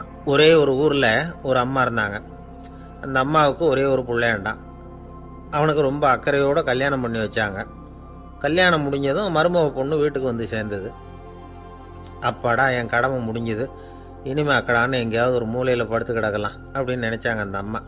ஆனால் நினைக்கிறபடி எங்கே நடக்குது? அதுக்கப்புறம் தான் பிரச்சனையே ஆரம்பமாச்சு. மருமகள் குணம் சரியில்லை, ஒரு மாதிரி. அந்த பொண்ணு வீட்டுக்கு வந்ததுமே முதல் வேலையாக மாமியாரை பார்த்து, அதுதான் நான் வந்துட்டேன்ல, இனிமேல் உங்களுக்கு என்ன வேலைங்க, புறப்பட வேண்டியது தானே, காசி ராமேஸ்வரம்னு எங்கேயாவது போங்க அப்படின்னுட்டு தான். மாமியாரை பார்த்தாங்க, கொஞ்சம் யோசனை பண்ணாங்க. இந்த பாருமா, நீ இப்படி சொல்கிறதுக்கு முன்னாடியே வீட்டை விட்டு புறப்படணுங்கிற முடிவுக்கு நான் வந்துட்டேன். வீட்டை மட்டும் இல்லை, இந்த உலகத்தை விட்டே கூட போகிறதுக்கு தயாராக இருக்கிறேன். ஆனால் ஒரே ஒரு விஷயத்துக்காக என் உயிரை கையில் பிடிச்சிக்கிட்டு இருக்கிறேன் அப்படின்னாங்களாம். என்ன விஷயம்னு கேட்டது இந்த மருமக பொண்ணு. வேற ஒன்றும் இல்லை, என் பிள்ளைக்கு கல்யாணம் பண்ணி வச்சுட்டேன்.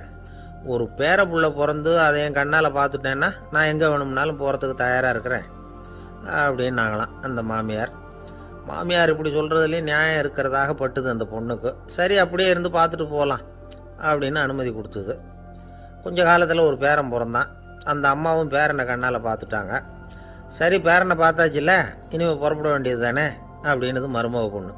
மாமியார் பார்த்தாங்க, நீ சொல்கிறது சரிதாம்மா, அதில் ஒன்றும் தப்பு இல்லை. என்னோட பேரன் உங்களை அம்மா அப்பான்னு கூப்பிடுறதை என் காது குளிர கேட்டுட்டு போயிடுறேனே அப்படின்னாங்களாம். சரி, அந்த ஆசையை நிறைவேறட்டும் அப்படின்னு காத்துக்கிட்டு இருந்தாங்க. பேரன் வளர்ந்தான், நடந்தான், பள்ளிக்கூடம் போனால் பெரியவனானான். மருமக பொண்ணு மறுபடியும் மாமியாரை விரட்ட ஆரம்பிச்சுட்டுது, இன்னும் புறப்புள்ளையான்னு. இதை பாருமா, இது வரைக்கும் இருந்துட்டேன்.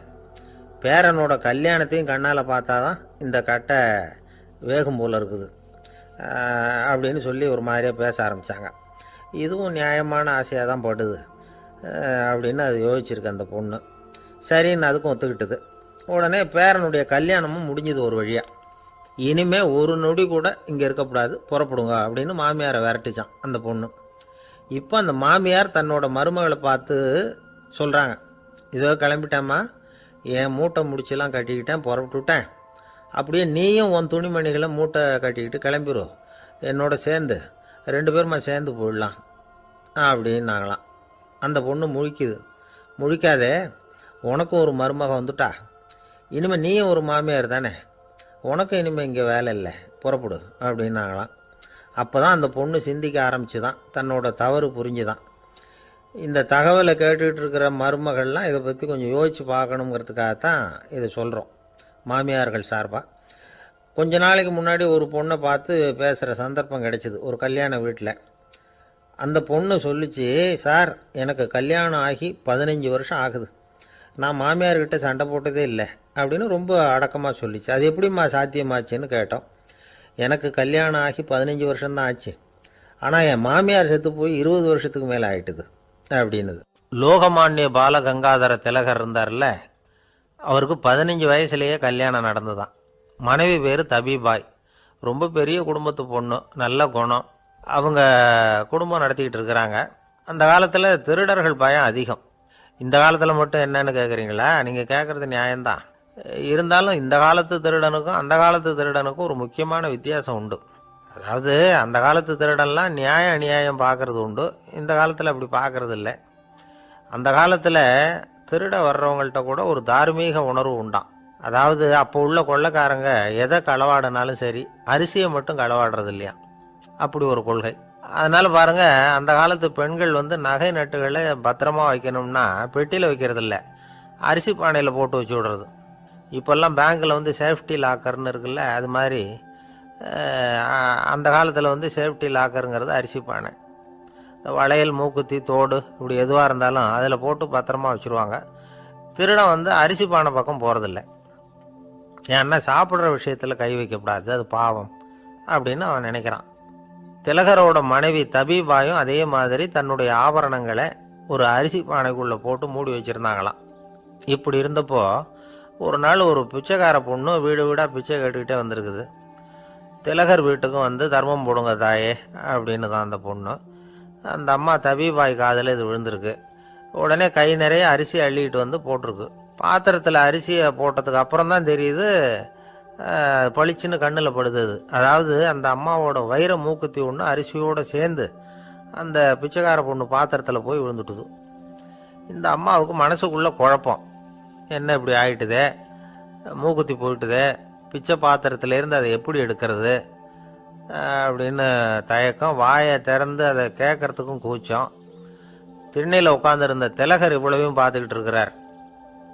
மனைவியின் மனசுக்குள்ள நடக்கிற மௌன போராட்டத்தை அவர் நல்லா புரிஞ்சுக்கிட்டாராம். மனைவியை பார்த்து சொன்னாராம், தபீபாய், இது தெய்வ சம்மதம். அவளுக்கு சேர வேண்டிய மூக்குத்தி அவகிட்ட போயிட்டுது. பிச்சை பாத்திரத்தில் விழுந்த மூக்குத்தியை எடுக்க வேணாம் அப்படின்னாராம். சரின்னு சொல்லிவிட்டு மேற்கொண்டு எதுவும் சொல்லாமல் அந்த அம்மா வீட்டுக்குள்ளே போயிட்டாங்களாம். இந்த காலத்துலலாம் அது மாதிரி நடக்குமா? வெறும் அரிசியை போட்டுட்டு விவகாரம் பண்ணிட்டு இருக்க மாட்டோமா? ஒரு பெரிய மனுஷன் வீட்டுக்கு ஒரு பிச்சைக்காரன் வந்தான். ஐயா, நாங்கள் பிச்சைக்காரங்கள்லாம் சேர்ந்து ஒரு சங்கம் வச்சுருக்குறோம், அதுக்கு நிதி சேர்க்குறோம், அதுக்கு ஒரு 100 ரூபா கொடுத்தீங்கன்னா எங்களுக்கு பெரிய உதவியாக இருக்கும் அப்படின்னானா. அதெல்லாம் ஒன்றும் கொடுக்க முடியாது போ அப்படின்னாரான் அவர். அப்படின்னா ஒரு 50 ரூபாயாவது கொடுங்களேன் அப்படின்ட்டுருக்கான். அதுவும் முடியாதுன்னு சொல்லிவிட்டார். 25 ரூபா அப்படின்ட்டுருக்கான். எதுவும் முடியாது அப்படின்னாரான். சரிங்க, இவ்வளவு பெரிய வீட்டுக்கு வந்துட்டு வெறுங்கையோடு திரும்புறது நல்லா இருக்காது, அதனால சும்மா ஒரு 1 ரூபா மட்டுமாவது கொடுங்க அப்படின்ட்டுருக்கான் அவன். ஒரு பைசா கூட என்கிட்ட கிடையாது அப்படின்னு விட்டாரான் இவர். அப்படின்னா நீங்கள் ஒரு காரியம் பண்ணுங்களேன் அப்படின்னானா அவன். என்ன செய்யணும் அப்படின்ட்டுருக்கார். எங்கள் சங்கத்தில் நீங்களும் ஒரு மெம்பராக சேர்ந்துருங்க அப்படின்னானா. காஞ்சிபுரத்தில் பல்லவ ராஜா ஒரு கோவில் கட்டினார், கைலாசநாதர் கோவில். அதுக்கு கும்பாபிஷேகம் பண்ணுறதுக்கு ஒரு நாள் குறிப்பிட்டு அதுக்கு வேண்டிய ஏற்பாடுகள்லாம் பண்ணினார். முதல் காரியமாக கடவுளை வேண்டிக்கிட்டார், நீங்கள் இந்த கும்பாபிஷேகத்துக்கு நேரில் வந்து கலந்துக்கணும்னார். கடவுள் அந்த ராஜா கனவுல வந்தார். நீ கும்பாபிஷேகம் வச்சிருக்கிற அதே நாளில் அதே நேரத்தில் எனக்கு இன்னொரு ஊரில் ஒரு கும்பாபிஷேகம் இருக்குது, அதுக்கு போக வேண்டியிருக்கு. அதாவது திருநின்ற ஊரில் என்னுடைய பக்தர் ஒருத்தர், அவரும் ஒரு கோயில் கட்டி கும்பாபிஷேகம் செய்கிறார், நான் அதுக்கு போக வேண்டியிருக்கு, அதனால் உன்னுடைய தேதியை நீ மாற்றி வச்சுக்கோ அப்படின்னார். கடவுள் தான் எங்கேயும் இருக்கிறவராச்சே, அவர் நினச்சா 2 இடத்துலையும் இருந்து கோயில் கும்பாபிஷேகத்தை நடத்த முடியாதா? ஏன் அப்படி செய்யலை? அது ஒரு முக்கியமான காரணத்துக்காகத்தான். திருநின்ற ஊரில் இருந்த பூசலாருங்கிற அந்த அடியாரின் பெருமையை இந்த உலகத்துக்கு எடுத்து காட்டணுங்கிறதுக்காகத்தான் கடவுள் அந்த ராஜா கிட்ட அப்படி சொன்னார். சரி, அந்த அடியார் அப்படி என்னதான் பெருசாக கோயில் கட்டி விட்டார்? ராஜா கட்டின கோயிலை விட பெருசா? அவர் கட்டினது கருங்கல்லாலேயோ மண்ணாலேயோ மரத்தாலேயோ இல்லை. அவர் கட்டின கோயில் வேற மாதிரி. அது மனசால கட்டின கோயில், மனசுக்குள்ளே இருக்கிற கோவில், மனக்கோவில். அந்த அடியார் தன்னோட மனசுக்குள்ள மாசக்கணக்காக ஒவ்வொரு கல்லாக சேர்த்து கட்டின கோவில். இந்த விஷயம் ராஜாவுக்கு தெரியாது. அவர் என்ன நினச்சுட்டாரு, அது நாம கட்டின கற்கோயிலை விட ரொம்ப பெருசாக இருக்கும் போல இருக்கு அப்படின்னு நினச்சிட்டார். சரி, அப்பேற்பட்ட அந்த கோயிலை தரிசனம் பண்ணிவிட்டு வருவோம் அப்படின்னு நினச்சி ராஜா திருநின்ற ஊருக்கு போகிறார். அங்கே போய் பார்த்தா கோயிலையும் காணும், ஒன்றையும் காணும். கடைசியில் பூசலார் கட்டின மனக்கோவில் தான் அதுங்கிறத அவர் புரிஞ்சுக்கிறார். உடனே அந்த அடியாரின் காலில் விழுந்து வணங்குறார். அவரோ, இது மனசால முயன்ற கோவில், இதுக்கு இத்தனை பெருமையா அப்படின்னு ஆச்சரியப்படுறார். இதில் ஆச்சரியப்படுறதுக்கு ஒன்றும் இல்லை. ஆண்டவன் விரும்புறது அகபக்தியையே தவிர புற தோற்றங்களே அல்ல. இதை நாம் புரிஞ்சுக்கிட்டோம்னா நமக்குள்ள எந்த வேறுபாடுகளும் வர்றதுக்கு வழியே இல்லை. இன்னொரு ராஜா இருந்தார். அவர் ஆண்டவனுக்கு படைக்கிறதுக்காக ஒரு தார் நல்ல செவ்வாழைப்பழமாக எடுத்துக்கிட்டு போகணும்னு நினச்சார். அதனால் முத நாளே அதை வாங்கிட்டு வர சொன்னார் வேலைக்காரங்கிட்ட. வேலைக்காரன் போனால் கடைத்தெருவில் ஒரு தார் பழம் வாங்கினான். வர்ற வழியில் அவன் குடிசை. அப்படியே எட்டி பார்த்துட்டு போவோமேன்னு நினச்சான். போனான். அங்கே இவனோட குழந்தை பாவம் பசியால் கத்திக்கிட்டு இருக்கு. இவன் பார்த்தான், இவ்வளவு பெரிய தாரில் ஒரு 2 பழம் எடுத்தா தெரியவா போகுது அப்படின்னு நினச்சி ஒரு 2 பழத்தை பிச்சு அந்த குழந்தைகிட்ட கொடுத்தான். அதை வாங்கி வயிறார சாப்பிட்டுது. பசி அடங்குச்சு, விளையாட போட்டுது. இவன் அதுக்கப்புறம் வாழைப்பழத்தை எடுத்துக்கிட்டு அரண்மனைக்கு வந்தான். 2 பழம் பிச்சிருக்கிறது ராஜாவுக்கு தெரிஞ்சு போச்சு. இவன் உண்மையை சொல்லிவிட்டான். உடனே ராஜா, கடவுளுக்கு படைக்க வேண்டிய பொருளை குழந்தை எச்சில் பண்ண விட்டுருக்கியே அப்படின்னு சொல்லி அவனை கட்டி வச்சு சாட்டையால் அடித்தார் பாவம். மறுநாள் பழத்தை கோயிலுக்கு எடுத்துகிட்டு போனார். கடவுள் முன்னாடி வச்சார். கடவுள் கண்ணை திறந்து பார்த்தார், பழம்லாம் அழுகி இருக்குது. என்ன இது அழுகி போன பழம் அப்படின்னார். ராஜா முழிச்சார். நல்லா தானே இருந்தது அப்படின்னு நினச்சார். அப்போ கடவுள் அந்த ராஜா கிட்ட சொன்னாராம், இதை பார்ப்பா, இந்த தாரில் 2 பழம் தான் நல்ல பழம், அந்த 2 பழங்களையும் நேற்றுக்கே நான் சாப்பிட்டுட்டேன் அப்படின்னாராம். அப்போ தான் ராஜாவுக்கு புரிஞ்சுது, ஏழை குழந்தையின் பசியை தீர்க்கறதுக்காக உதவின அந்த 2 பழம்தான் இறைவன் சாப்பிட்ட பழம்னு. இறைவன் இருக்கிற இடம் எது? இதுதான். ஒரு அப்பாவுக்கு 2 பிள்ளைங்க. மூத்தவன் ரொம்ப அடக்கம். அப்பா எது சொன்னாலும் கேட்பான். பெரியவங்களுக்கு கீழ்ப்படிஞ்சு நடப்பான். இளையவன் அப்படி இல்லை, தான் நினச்சதை தான் சொல்லுவான், செய்வான். அடுத்தவங்க சொல்கிறத கேட்க மாட்டான், அடங்கி நடக்க மாட்டான். இந்த 2 பேரில் யாரை உங்களுக்கு பிடிக்கும்? பெரியவனை தான் பிடிக்கும். ஏன்னா அவன் தான் சொல்கிற பேச்சை கேட்குறவன் அப்படின்னு சொல்லுவீங்க. ஆனால் ஒரு ஞானி என்ன சொல்கிறார் தெரியுமா? ஒரு குழந்தை அதன் அறிவுக்காக மதிக்கப்பட வேண்டுமே தவிர அதனுடைய கீழ்ப்படியும் தன்மைக்காக அல்ல அப்படிங்கிறார். நம்ம குழந்தைகளை சுயமாக சிந்திக்கிறதுக்கு நாம் விடுறதில்ல. மற்றவங்களை பார்த்து காப்பி அடிக்கிறதுக்கு தான் நாம் அவங்களுக்கு கற்றுக் கொடுக்குறோம். புகழ்பெற்ற மனிதர்கள் சிலருடைய பேரை சொல்லி நீயும் அவர் மாதிரி ஆகணும், இவர் மாதிரி ஆகணும் அப்படின்னு சொல்லிகிட்டே இருக்கிறோம். குழந்தைகள் தங்களுடைய தனித்தன்மையை வளர்த்துக்கிறதுக்கு நாம் தடையாக இருக்கிறோம். ஒரு குழந்தைகிட்ட அனாவசியமாக நம்பிக்கையை வளர்த்துடக்கூடாது, எந்த கோட்பாட்டையும் திணிக்கக்கூடாது. நாம் ஏற்கனவே அர்த்தமில்லாத கருத்துக்களையும் கொள்கைகளையும் மனசில் போட்டு நிரப்பி வச்சுருக்கிறோம். இந்த உலகத்துக்கு புதுசாக சேர்ந்திருக்கிற ஒரு குழந்தையின் தூய்மையான மனசில் நம்ம கருத்துக்களை அறிமுகம் செய்ய அல்லது திணிக்கிறதுக்கு நமக்கு எந்த அதிகாரமும் கிடையாது. ஒரு குழந்தைய நீ இந்த மதத்தை சேர்ந்தவன் அப்படின்னு பிறந்ததுமே ஒரு முத்திரை குத்தி விடுறோம். இது அதோட சுதந்திரத்தை ஆரம்பத்திலேயே கிள்ளி எறிகிறது மாதிரி தான். நீங்கள் ஒரு மதத்தின் வழிமுறைகளை கடைப்பிடிச்சிக்கிட்டு வர்றீங்க, அந்த வழியில் போய்கிட்டு இருக்கிறீங்க, சரி, அதனால் போகிறீங்க. அதுக்காக உங்கள் குழந்தையையும் அதே வழியில் தான் வரணும் அப்படின்னு கட்டாயப்படுத்துறதுக்கு உங்களுக்கு என்ன உரிமை இருக்குது? அந்த குழந்தை சுயமாக சிந்திச்சு ஒரு முடிவுக்கு வரட்டுமே, அதுக்கு நீங்கள் ஏன் தடையாக இருக்கிறீங்க? நமக்கு உண்மையிலேயே நம்ம குழந்தை மேலே அன்பு இருந்தால் இது மாதிரி திணிப்பு வேலைகளை செய்யக்கூடாது. திணிப்பு வேலைகளிலிருந்து குழந்தைகளை காப்பாற்றினா போதும். அதுதான் ரொம்ப முக்கியம். அடுத்த தலைமுறை அற்புதமான தலைமுறையாக உருவாகும். நாம் தான் சாதி மத சங்கடங்களில் மாட்டிக்கிட்டு தவிக்கிறோம். அவங்களாவது சாதி மத வேறுபாடு இல்லாத சமுதாயத்தை பார்க்கட்டுமே, அந்த சௌகரியங்களை அனுபவிக்கட்டுமே.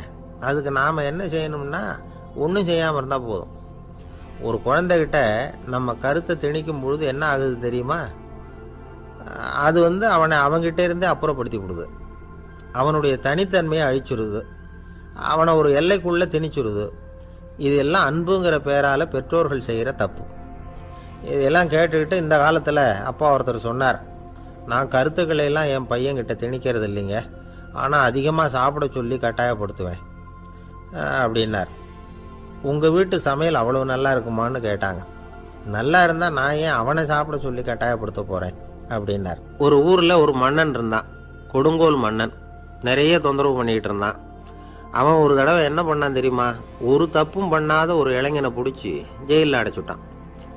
அந்த பையனோட சொந்தக்காரங்கள்லாம் ராஜா கிட்ட போனாங்க. அவன் ஒரு தவறும் பண்ணலை, அவனை விடுதலை பண்ணுங்க அப்படின்னு கெஞ்சி கேட்டுக்கிட்டாங்க. மன்னன் யோசனை பண்ணான்.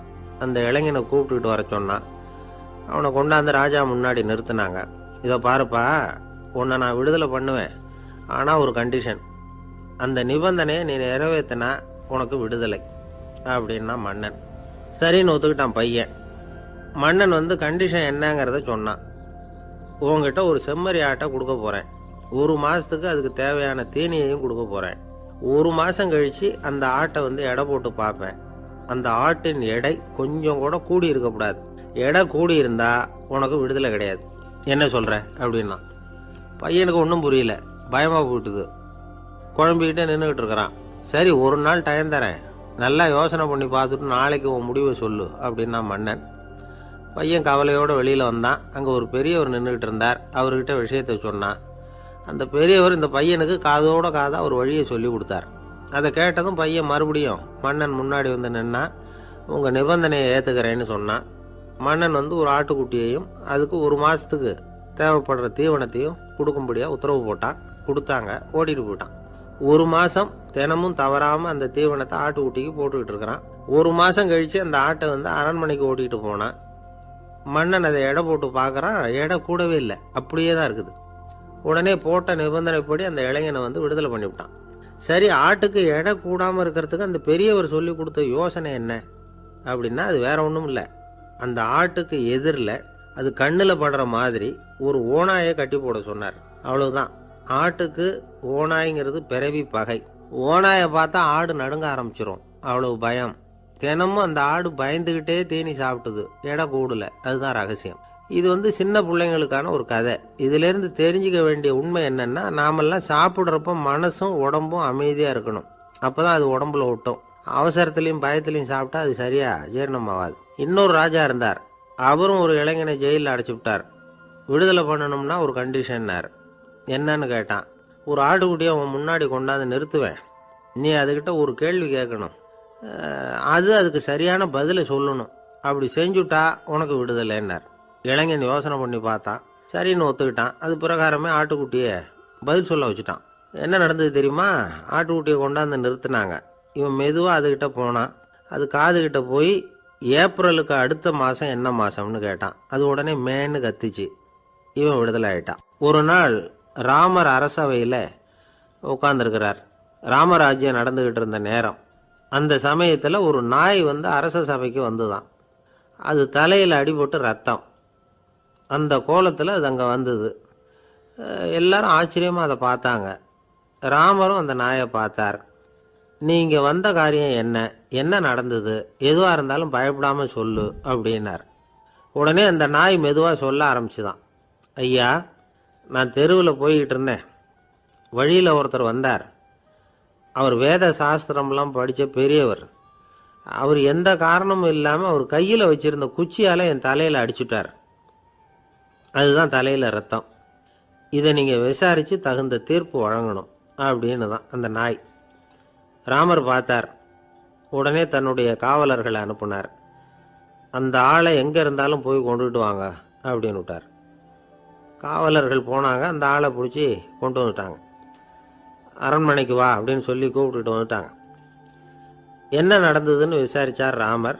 அதுக்கு அந்த ஆள் சொன்னார். நான் வீதி வழியாக வந்துக்கிட்டு இருந்தேன். குறுக்க இந்த நாய் வந்தது. நான் அவசரமாக போய்கிட்டு இருந்தேன். இது எனக்கு வழி விடாமல் குறுக்க பூந்து இடைஞ்சல் பண்ணிச்சு. எனக்கு கோபம் வந்துட்டுது. அதனால் அடிச்சுட்டேன். வேத சாஸ்திரம் படித்த நான் என் வசம் இழந்து கோபப்பட்டது பெரிய தப்பு தான். அதை நான் ஒத்துக்கிறேன். குற்றத்தை ஒப்புக்கொள்கிறேன். எனக்கு என்ன தண்டனை கொடுக்கணுமோ அதை கொடுங்க, ஏற்றுக்கிறேன் அப்படின்னு விட்டார். சரி, இப்போ அந்த ஆளுக்கு தண்டனை கொடுக்கணும். என்ன தண்டனை கொடுக்கறது யோசனை பண்ணார் ராமர். அதையும் அந்த நாய்கிட்டே கேட்டார். நீயே சொல்லு, என்ன தண்டனை கொடுக்கலாம் இவருக்கு அப்படின்னார். இதுக்கு அந்த நாய் என்ன சொல்லிச்சு தெரியுமா? இவரை ஏதாவது ஒரு கோயிலுக்கு தர்மகர்த்தாவாக நியமனம் பண்ணிவிடுங்க, அதுதான் இவருக்கு சரியான தண்டனை அப்படின்னுது. இதை கேட்டதும் ராமர் முகத்தில் புன்னகை. ஆனால் அங்கே இருந்த மற்றவங்களுக்கெல்லாம் ஆச்சரியம். அது எப்படி தப்பு செஞ்சவங்களுக்கு தண்டனை கொடுக்கறது தானே நியாயம், அதை விட்டுட்டு தர்மகர்த்தா பதவியை கொடுக்க சொல்லுதே இந்த நாய் அப்படிங்கிற ஆச்சரியம். இந்த சந்தேகத்தை அந்த நாய்கிட்டேயே கேட்டாங்க அங்கே இருந்தவங்க. இதுக்கு அந்த நாய் பதில் சொல்லிச்சான். நான் போன பிறவியில் ஒரு கோயிலுக்கு தர்மகர்த்தாவாக இருந்தேன். எவ்வளவோ கவனமாக எச்சரிக்கையாக தான் என்னுடைய கடமைகளெல்லாம் செஞ்சுக்கிட்டு வந்தேன். அப்படி இருந்தாலும் சில சமயங்களில் என்னையும் மீறி கோயில் செல்வத்தை நான் அனுபவிக்கிறதுக்கு காரணமாயிட்டேன். ஒரு கோவிலுக்கு தர்மகர்த்தாவாக இருக்கிறவங்க எப்படியும் இந்த பாவத்திலேருந்து தப்பிக்கிறது கஷ்டம். அதனால தான் நான் இந்த பிறவியில் நாயாக பிறந்து இப்படி கஷ்டப்படுறேன். இதே நிலைமை இந்த ஆளுக்கும் ஏற்படணும் அப்படிங்கிறதுக்காக தான் அவரையும் ஒரு கோயிலுக்கு தர்மகர்த்தாவாக நியமிக்கும்படி கேட்டுக்கிட்டேன் அப்படின்னு தான் இந்த நாய். இதிலேருந்து என்ன தெரியுது? எந்த பதவியில் நாம் இருந்தாலும் நமக்கு தெரியாமல் கூட அதை தவறாக உபயோகப்படுத்தக்கூடாதுங்கிறத இதிலேருந்து புரிஞ்சுக்கணும். இல்லைன்னா அடுத்த பிறவியில் நாயாக பிறந்து எங்கேயாவது போய் வாழை ஆட்டிகிட்டு நிற்க வேண்டியது தான். கோவில் வாசலில் 2 நாய் பேசிக்கிட்டு இருந்து தான். போன ஜென்மத்தில் நான் மனுஷனாக தான் இருந்தேன். ஒரு கோவில் பூசாரி பேச்சை கேட்டுவிட்டு அவரோட கூட்டு சேர்ந்துக்கிட்டு ஆண்டவன் போட்டிருந்த நகையெல்லாம் அபகரித்து என்கிட்ட கொடுத்தாரு அவர். நான் எடுத்துகிட்டு வந்துட்டேன். திருடினது அந்த ஆள் தான், எடுத்துக்கிட்டு வந்தது தான் நான். இருந்தாலும் நான் மட்டும் நாயாக பிறந்துட்டேன். இப்போ மட்டும் அந்த பூசாரி என்கிட்ட மாட்டினா கடித்து குதறி விடுவேன் அப்படின்னு தான். அவசரப்பட்டு அப்படி செஞ்சுடாதே. பதிலுக்கு அவரும் உன்னை திருப்பி கடித்தாலும் கடிச்சிருவார். ஏன்னா அவரும் இப்போ ஒரு நாயாக தான் பிறந்திருக்கிறார் அப்படின்னு தான் இன்னொன்று. அது எப்படி உனக்கு தெரியும்னு தான் இது. நான் தானே அது அப்படின்னு தான் அந்த நாய். கணவன் மனைவி அன்பாக இருக்கணும். ஒருத்தர் நல்லா புரிஞ்சுக்கணும். விட்டு கொடுக்குற மனப்பான்மை வேணும். அதுதான் ஒரு நல்ல குடும்பம். இன்றைக்கி பல குடும்பங்களில் அர்த்தமில்லாத சண்டைகள் தான் அதிகம். கிராமப்புறங்களில் வேடிக்கையாக ஒரு கதை சொல்லுவாங்க. ஒரு ஊரில் ஒரு ஆள் இருந்தான். வேலை வெட்டி இல்லாமல் சும்மாவே இருந்தான். அவனுக்கு கல்யாணம் பண்ணி வச்சாங்களாம். மனைவி சேர்ந்தா.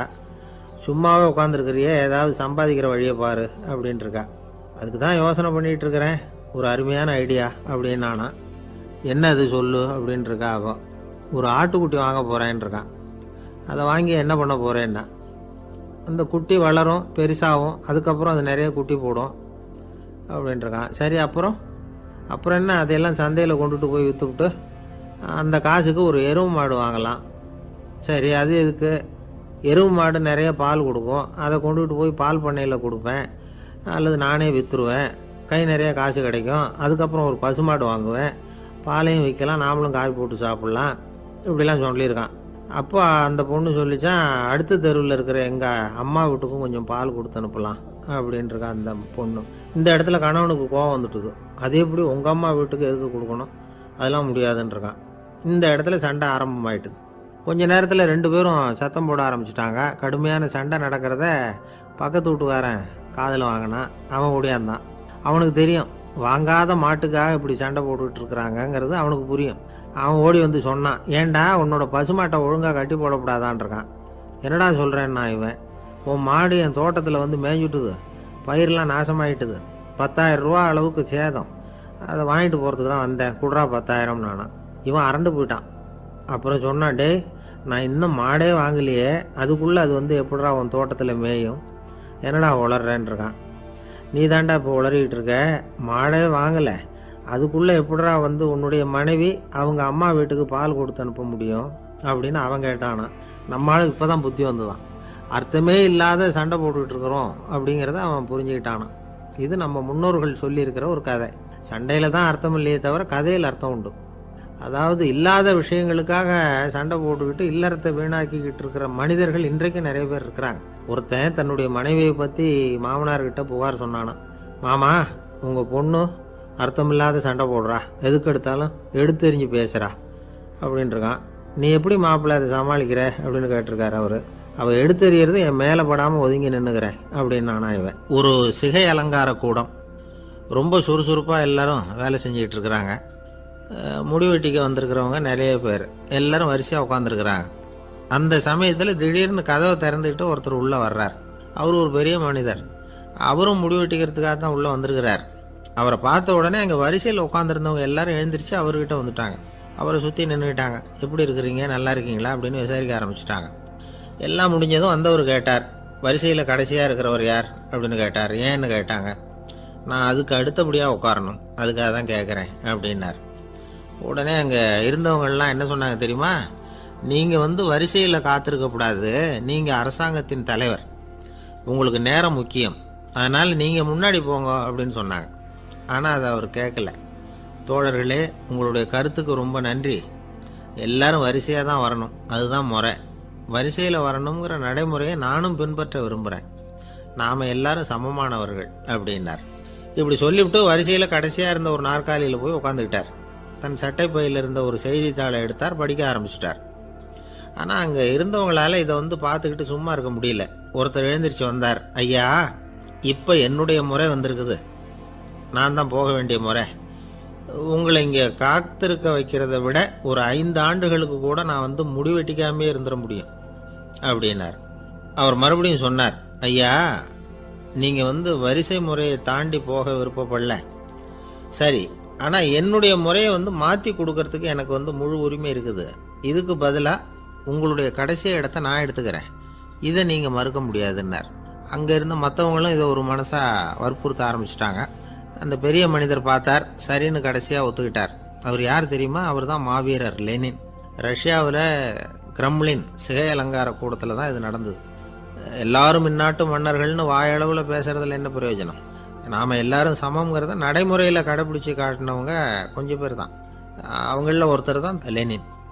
வரிசையில் நின்று வர்றதுங்கிறது ஒரு சிறந்த பண்பு, உயர்ந்த பண்பு. இன்றைக்கி பல இடங்களில் அது நமக்கு தேவைப்படுது. ஒரு ரேஷன் கடைவாசல், கடை திறக்கிறதுக்கு முன்னாடியே எல்லோரும் வந்து வரிசையில் நின்றுட்டாங்க. கடைசியாக வந்த ஒருத்தர் க்யூவில் முன்னாடி போகிறதுக்கு முயற்சி பண்ணுறார். ஏற்கனவே நின்றுட்டு இருக்கிறவங்க அவரை முன்னாடி போகிறதுக்கு விட மாட்டேங்கிறாங்க. கடைசியாக போய் நில்லையா அப்படின்னு எல்லோரும் கத்துறாங்க. அதை அவர் காதில் வாங்கலை, முண்டி அடிச்சுக்கிட்டு முன்னாடி போகிறதுக்கே முயற்சி பண்ணிகிட்டு இருக்கிறார். எல்லோரும் சேர்ந்து அவரை வலுக்கட்டாயமாக இழுத்து கொண்டாந்து பின்னாடி கொண்டு போய் நிறுத்திவிட்டாங்க. நிறுத்திவிட்டு சொன்னாங்க, அதை பாருப்பா, நாங்கள் இருக்கிற வரைக்கும் நீங்கள் முன்னாடி போய் எதையும் வாங்க முடியாது, தெரிஞ்சுக்கோ அப்படின்னாங்க. இப்போ அந்த ஆள் சொன்னாராம், நான் இங்கே பின்னாடி நிற்கிற வரைக்கும் நீங்களும் எதுவும் வாங்க முடியாது அப்படின்னாராம். ஏன்னு கேட்டிருக்கிறாங்க. நான் தான் அந்த கடையை திறக்க வேண்டிய ஆள் அப்படின்னா. ஒரு சராசரி மனிதனுடைய இயல்பு என்ன?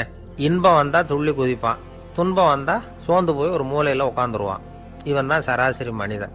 ஆனால் ஒருத்தன் இன்பம் வந்தால் அதுக்காக மகிழ்ச்சி அடையிறதில்ல, துன்பம் வந்தால் அதுக்காக சோர்ந்து போகிறதில்ல அப்படின்னு வச்சுக்கோங்க. அப்படி இருந்தால் அவன் சாதாரண ஆள் கிடையாது. ஒரு ஊரில் ஒரு ஞானி இருந்தார். அவரை தேடிட்டு ஒரு பெரியவர் வந்தார். ஐயா, ஞானத்தில் சிறந்த ஞானம் எது அப்படின்னு கேட்டாராம். இதுக்கு அந்த ஞானி என்ன பதில் சொன்னார் தெரியுமா? இன்பத்தினால மகிழ்ச்சி அடையாமலும் துன்பத்தினால சோர்வு அடையாமலும் இருக்கிறது தான் அந்த ஞானம், பெரிய ஞானம் அப்படின்னாராம். சரி சுவாமி, அப்படிப்பட்ட ஞானம் உங்களுக்கு எப்படி வந்ததுன்னு கேட்டிருக்காரு இவர். அதை நான் ஒரு கழுதைகிட்ட இருந்து கற்றுக்கிட்டேன் அப்படின்னாராம் அவர். இவருக்கு ஒன்றும் புரியல, ஒரு மாதிரியாக முழிச்சிருக்கிறார். இதை அவர் புரிஞ்சுக்கிட்டார். நீங்கள் நாளைக்கு காலையில் நம்முடைய ஆசிரமத்துக்கு வாங்க, புரிய வைக்கிறேன்னாராம். சரின்னு அவர் போயிட்டார். மறுநாள் காலையில் ஆசிரமத்துக்கு வந்து சேர்ந்தார். ஞானி அவரை கூப்பிட்டு உட்கார வச்சார். வாங்க, வந்து இப்படி உட்காருங்க, கொஞ்சம் நேரத்தில் இந்த வழியாக ஒரு கழுதை போகும், அதை கவனித்து பாருங்கன்னாராம். இவருக்கு இன்னமும் ஒன்றும் புரியாமல் போச்சு, ஒரே குழப்பம். இருந்தாலும் அந்த ஞானி சொன்னது மாதிரியே உட்காந்துருக்கிறார். கொஞ்ச நேரத்தில் அந்த வழியாக ஒரு கழுதை போச்சு. அது முதுக நிறைய அழுக்கு மூட்டைகள், அதை சுமந்துக்கிட்டு போகுது. ஒரு செலவு தொழிலாளி அதை ஓட்டிகிட்டு போகிறார். கொஞ்சம் தூரத்தில் ஒரு ஆறு இருக்குது. அங்கே போய் துணியெல்லாம் சுத்தப்படுத்திக்கிட்டு சாயந்தரமாக திரும்பி இந்த வழியாகவே வருவாங்க. ஞானி சொன்னது மாதிரியே இந்த பெரியவர் அழுக்கு மூட்டையை சுமந்துக்கிட்டு போகிற அந்த கழுதையை கவனித்தார். கழுதை போயிட்டுது. அதுக்கப்புறம் ஞானியை திரும்பி பார்த்தார். இப்போ அந்த ஞானி சொன்னார், சாயந்தரம் வரைக்கும் நீங்கள் இங்கேயே இருக்கணும்னார். அதே மாதிரி இவர் இருந்தார். சாயந்தரமாக அந்த ஞானி சொன்னார், ஐயா, இப்போ கொஞ்ச நேரத்தில் அந்த கழுதை இந்த வழியாக திரும்பி வரும், அதையும் கவனித்து பாருங்கன்னார். இவரும் கவனித்து பார்க்குறார். கழுதை வந்தது. அது முதுகில் சலவை செய்யப்பட்ட துணி மூட்டை, அது பாட்டுக்கு சுமந்துக்கிட்டு போய்கிட்டு இருக்குது. பெரியவருக்கு ஒன்றும் புரியல, பொறுமை இழந்துட்டார். சரி சுவாமி, இந்த கழுதைக்கும் உங்கள் ஞானத்துக்கும் என்ன சம்பந்தம் அப்படின்னார். இப்போ அந்த ஞானி விளக்கினார். ஐயா, இந்த கழுதை இதே மாதிரி தினமும் காலையில் அழுக்கு மூட்டைகளை சுமந்துக்கிட்டு ஆற்றுக்கு போகுது, மாலையில் வெண்மையான சுத்தமான துணிகளை சுமந்துக்கிட்டு திரும்பி ஊருக்கு போகுது. காலையில் இது போகும் பொழுது முதுகில் அழுக்கு மூட்டைகளை சுமந்துக்கிட்டு போகிறோமேங்கிற வருத்தமும் அதுக்கு கிடையாது. சாயந்தரம் திரும்பி வரும்பொழுது சுத்தமான துணிகளை சுமந்துக்கிட்டு வர்றோமேங்கிற மகிழ்ச்சியும் அதுக்கு இல்லை. இதை பார்த்து தான் நானும் அது மாதிரி ஞானத்தை கற்றுக்கிட்டேன் அப்படின்னாராம். அதனால் யார் கற்றுக் கொடுக்குறாங்க அப்படிங்கிறத விட எதை கற்றுக்கிறோம் அப்படிங்கிறது தான் முக்கியம். ஒரு சினிமா பார்க்குறோம், ஒரு அருவி கொட்டுறது மாதிரி காட்சி வருது, தண்ணீர் வழியுது. படம் முடிஞ்சதும் பார்த்தீங்கன்னா அந்த திரை என்ன நனைஞ்சு போயாருக்கும். ஒரு தீப்பிடிச்சு எரியிற காட்சியை சினிமாவில் பார்க்குறீங்க, காட்சி முடிஞ்சதும் அந்த வெண் திரையே கருகி போயாருக்கும். படத்தில் வர்ற தண்ணீரும் நெருப்பும் அந்த திரையை பாதிக்கிறது இல்லை. நாம் அந்த திரை மாதிரி இருக்கிறதுக்கு கற்றுக்கணுமா. அந்த பக்குவம் வந்துவிட்டதுன்னா இன்பமும் துன்பமும் நம்ம எதுவும் செய்யாது. ஒரு சினிமாவை பார்க்குற வரைக்கும் சிரிக்கலாம், அழலாம். பார்த்துட்டு வெளியில் வரும்பொழுது அழுதுகிட்டே வரக்கூடாது. ஒருத்தர் வந்தார், அப்படி படம் முடிஞ்சு வெளியில் வரும்பொழுது அருவி மாதிரி கண்ணீர் சிந்திக்கிட்டே வரார். ஏன் சார், படம் அவ்வளவு சோகமா அப்படின்னு கேட்டார். இன்னொருத்தர், இல்லை சார், கூட்டம் ரொம்ப குறைச்சல் சார், மொத்தம் படம் பார்க்க வந்தவங்களே 15 பேர் தான் சார் அப்படின்னார் கண்ணீரை தொடச்சிக்கிட்டே. அதுக்கு நீங்கள் ஏன் சார் அழறீங்கன்னு கேட்டார் அவர். இந்த படத்தோட தயாரிப்பாளரே நான் தான் சார் அப்படின்னாரா இவர். நமக்கு முன்னாடி நமக்கு வேண்டிய ஒருத்தர் ஒரு கிளாஸில் நமக்கு பழச்சாறு கொண்டாந்து வைக்கிறாருன்னு வச்சுக்கோங்க. உடனே நாம் என்ன பண்ணுவோம்? எடுத்து கிடுகிடுன்னு சாப்பிட்ருவோம், அடுத்தவங்க யாரும் வர்றதுக்குள்ள. அதை விட்டுட்டு அதை கொண்டாந்து வச்சவர்கிட்டயே அதோட விலை என்ன அப்படி இப்படின்னு நான் கேட்டுக்கிட்டு இருப்போம். நாம் கேட்க மாட்டோம். ஆனால் காந்திஜி அப்படி கேட்டாராம். எப்போ தெரியுமா? 1935. அந்த வருஷம் மே மாதத்தில் ஒரு நாள் காந்திஜி டெல்லியில் இருக்கிறார். அப்போ அவருக்கு 2 டம்ளர் மாம்பழச்சாறு கொண்டாந்து கொடுக்குறாங்க. அதை வாங்குறார். இதோட விலை என்ன அப்படின்னு கேட்டார் காந்திஜி. யாருக்கிட்ட கேட்டார்னா மனுபென் காந்திகிட்ட கேட்குறார். அவங்க தான் கொண்டாந்து கொடுக்குறாங்க. காந்திஜிக்கு உதவி செய்யறதுக்காக அவர் கூடவே இருந்தவங்க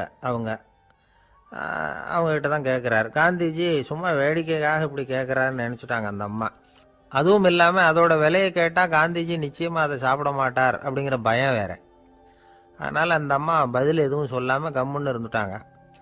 கொஞ்ச நேரம் ஆச்சு. அந்த பழச்சாறு வச்ச இடத்துல அப்படியே இருக்குது, வச்ச இடத்துல வச்சபடியே இருக்குது. காந்திஜி அதை சாப்பிடவே இல்லை. மனுபென் காந்தி பார்த்தாங்க. மெதுவாக காந்திஜி கிட்ட போய் அதை சாப்பிடுங்களேன் அப்படின்னாங்க. பழச்சாறு விலை என்னன்னு கேட்டேன். அதுக்கு பதில் இல்லை. அது முதல் தப்பு. பதிலை எதிர்பார்த்திருந்தும் அதை பற்றி விசாரிக்கல, அது ரெண்டாவது தப்பு. இப்படி 2 தப்புகளை பண்ணிவிட்டு என்கிட்ட வந்து இதை சாப்பிடுங்கன்னு சொன்னால் அது எப்படி அப்படின்னு கேட்டாராம் காந்திஜி. மனுபென் காந்தி என்ன சொல்கிறதுன்னு தெரியாமல் திகைச்சு போய் நின்றுக்கிட்டு இருந்தாங்க. காந்திஜி தொடர்ந்து சொன்னாராம், இப்போ என் முன்னாடி வச்சிருக்கிற இந்த பழச்சாறு விலை சுமாராக ஒரு ₹1/2 இருக்கும். அது அந்த காலத்து மதிப்பு. இந்த பழச்சாறு இல்லாமல் கூட என்னால் இருக்க முடியும்.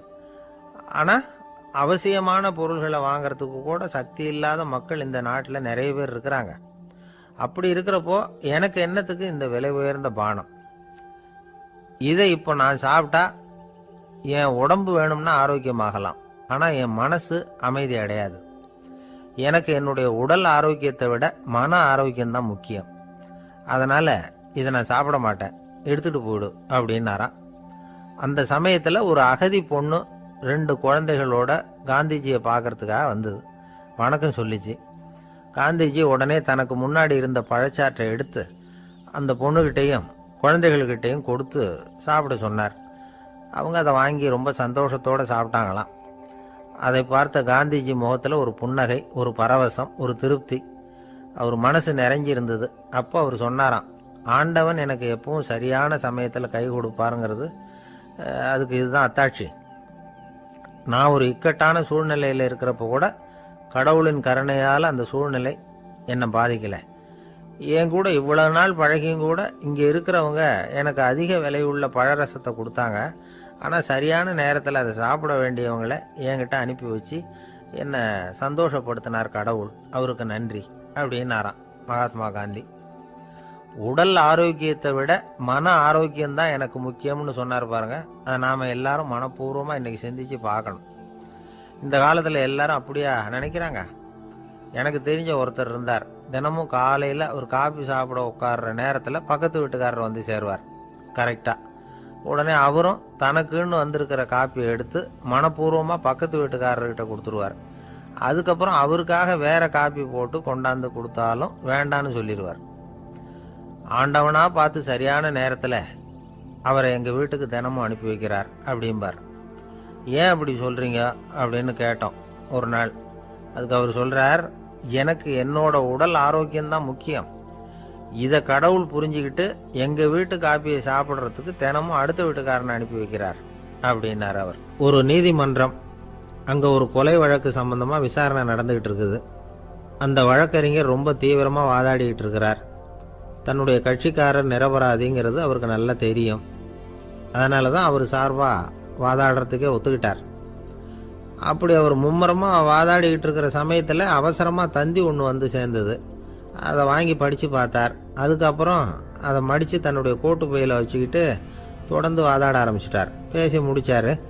அதுக்கப்புறம் அங்கே கோர்ட்டில் இருந்த சக வக்கீல்கள் அவர்கிட்ட வந்தாங்க. தந்தி ஒன்று வந்ததே, என்ன விஷயம் அப்படின்னு விசாரிச்சாங்களாம்.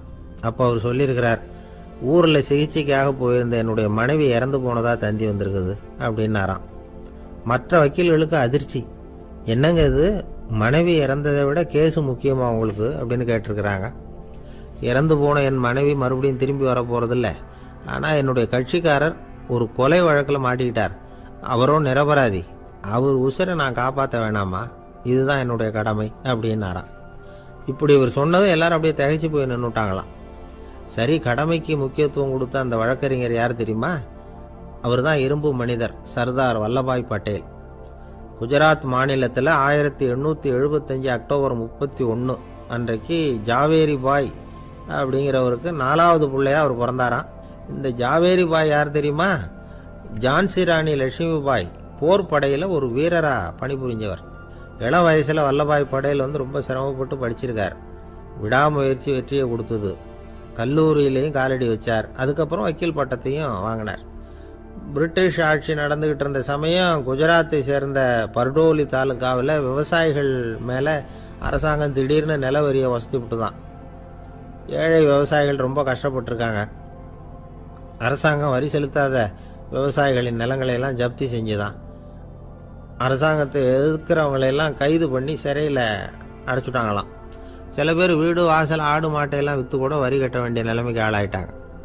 வழக்கறிஞர் வல்லபாய் படேல் நில வரியை உடனே ரத்து பண்ணணும் அப்படின்னு பம்பாய் கவர்னருக்கு ஒரு கடிதம் எழுதினார். எந்த பலனும் இல்லை. உடனே எல்லா விவசாயிகளையும் அணி திரட்டினார். அதுக்கு தானே தலைமை தாங்கினார். சத்தியாகிரகம் நடத்தினார். அந்த பகுதியில் எந்த வேலையும் நடக்கலை. வேறு வழி இல்லை. ஆட்சியாளர்கள் உடனே வரியை ரத்து பண்ணாங்க. சிறையில் இருந்தவங்களெல்லாம் வெளில விட்டாங்க.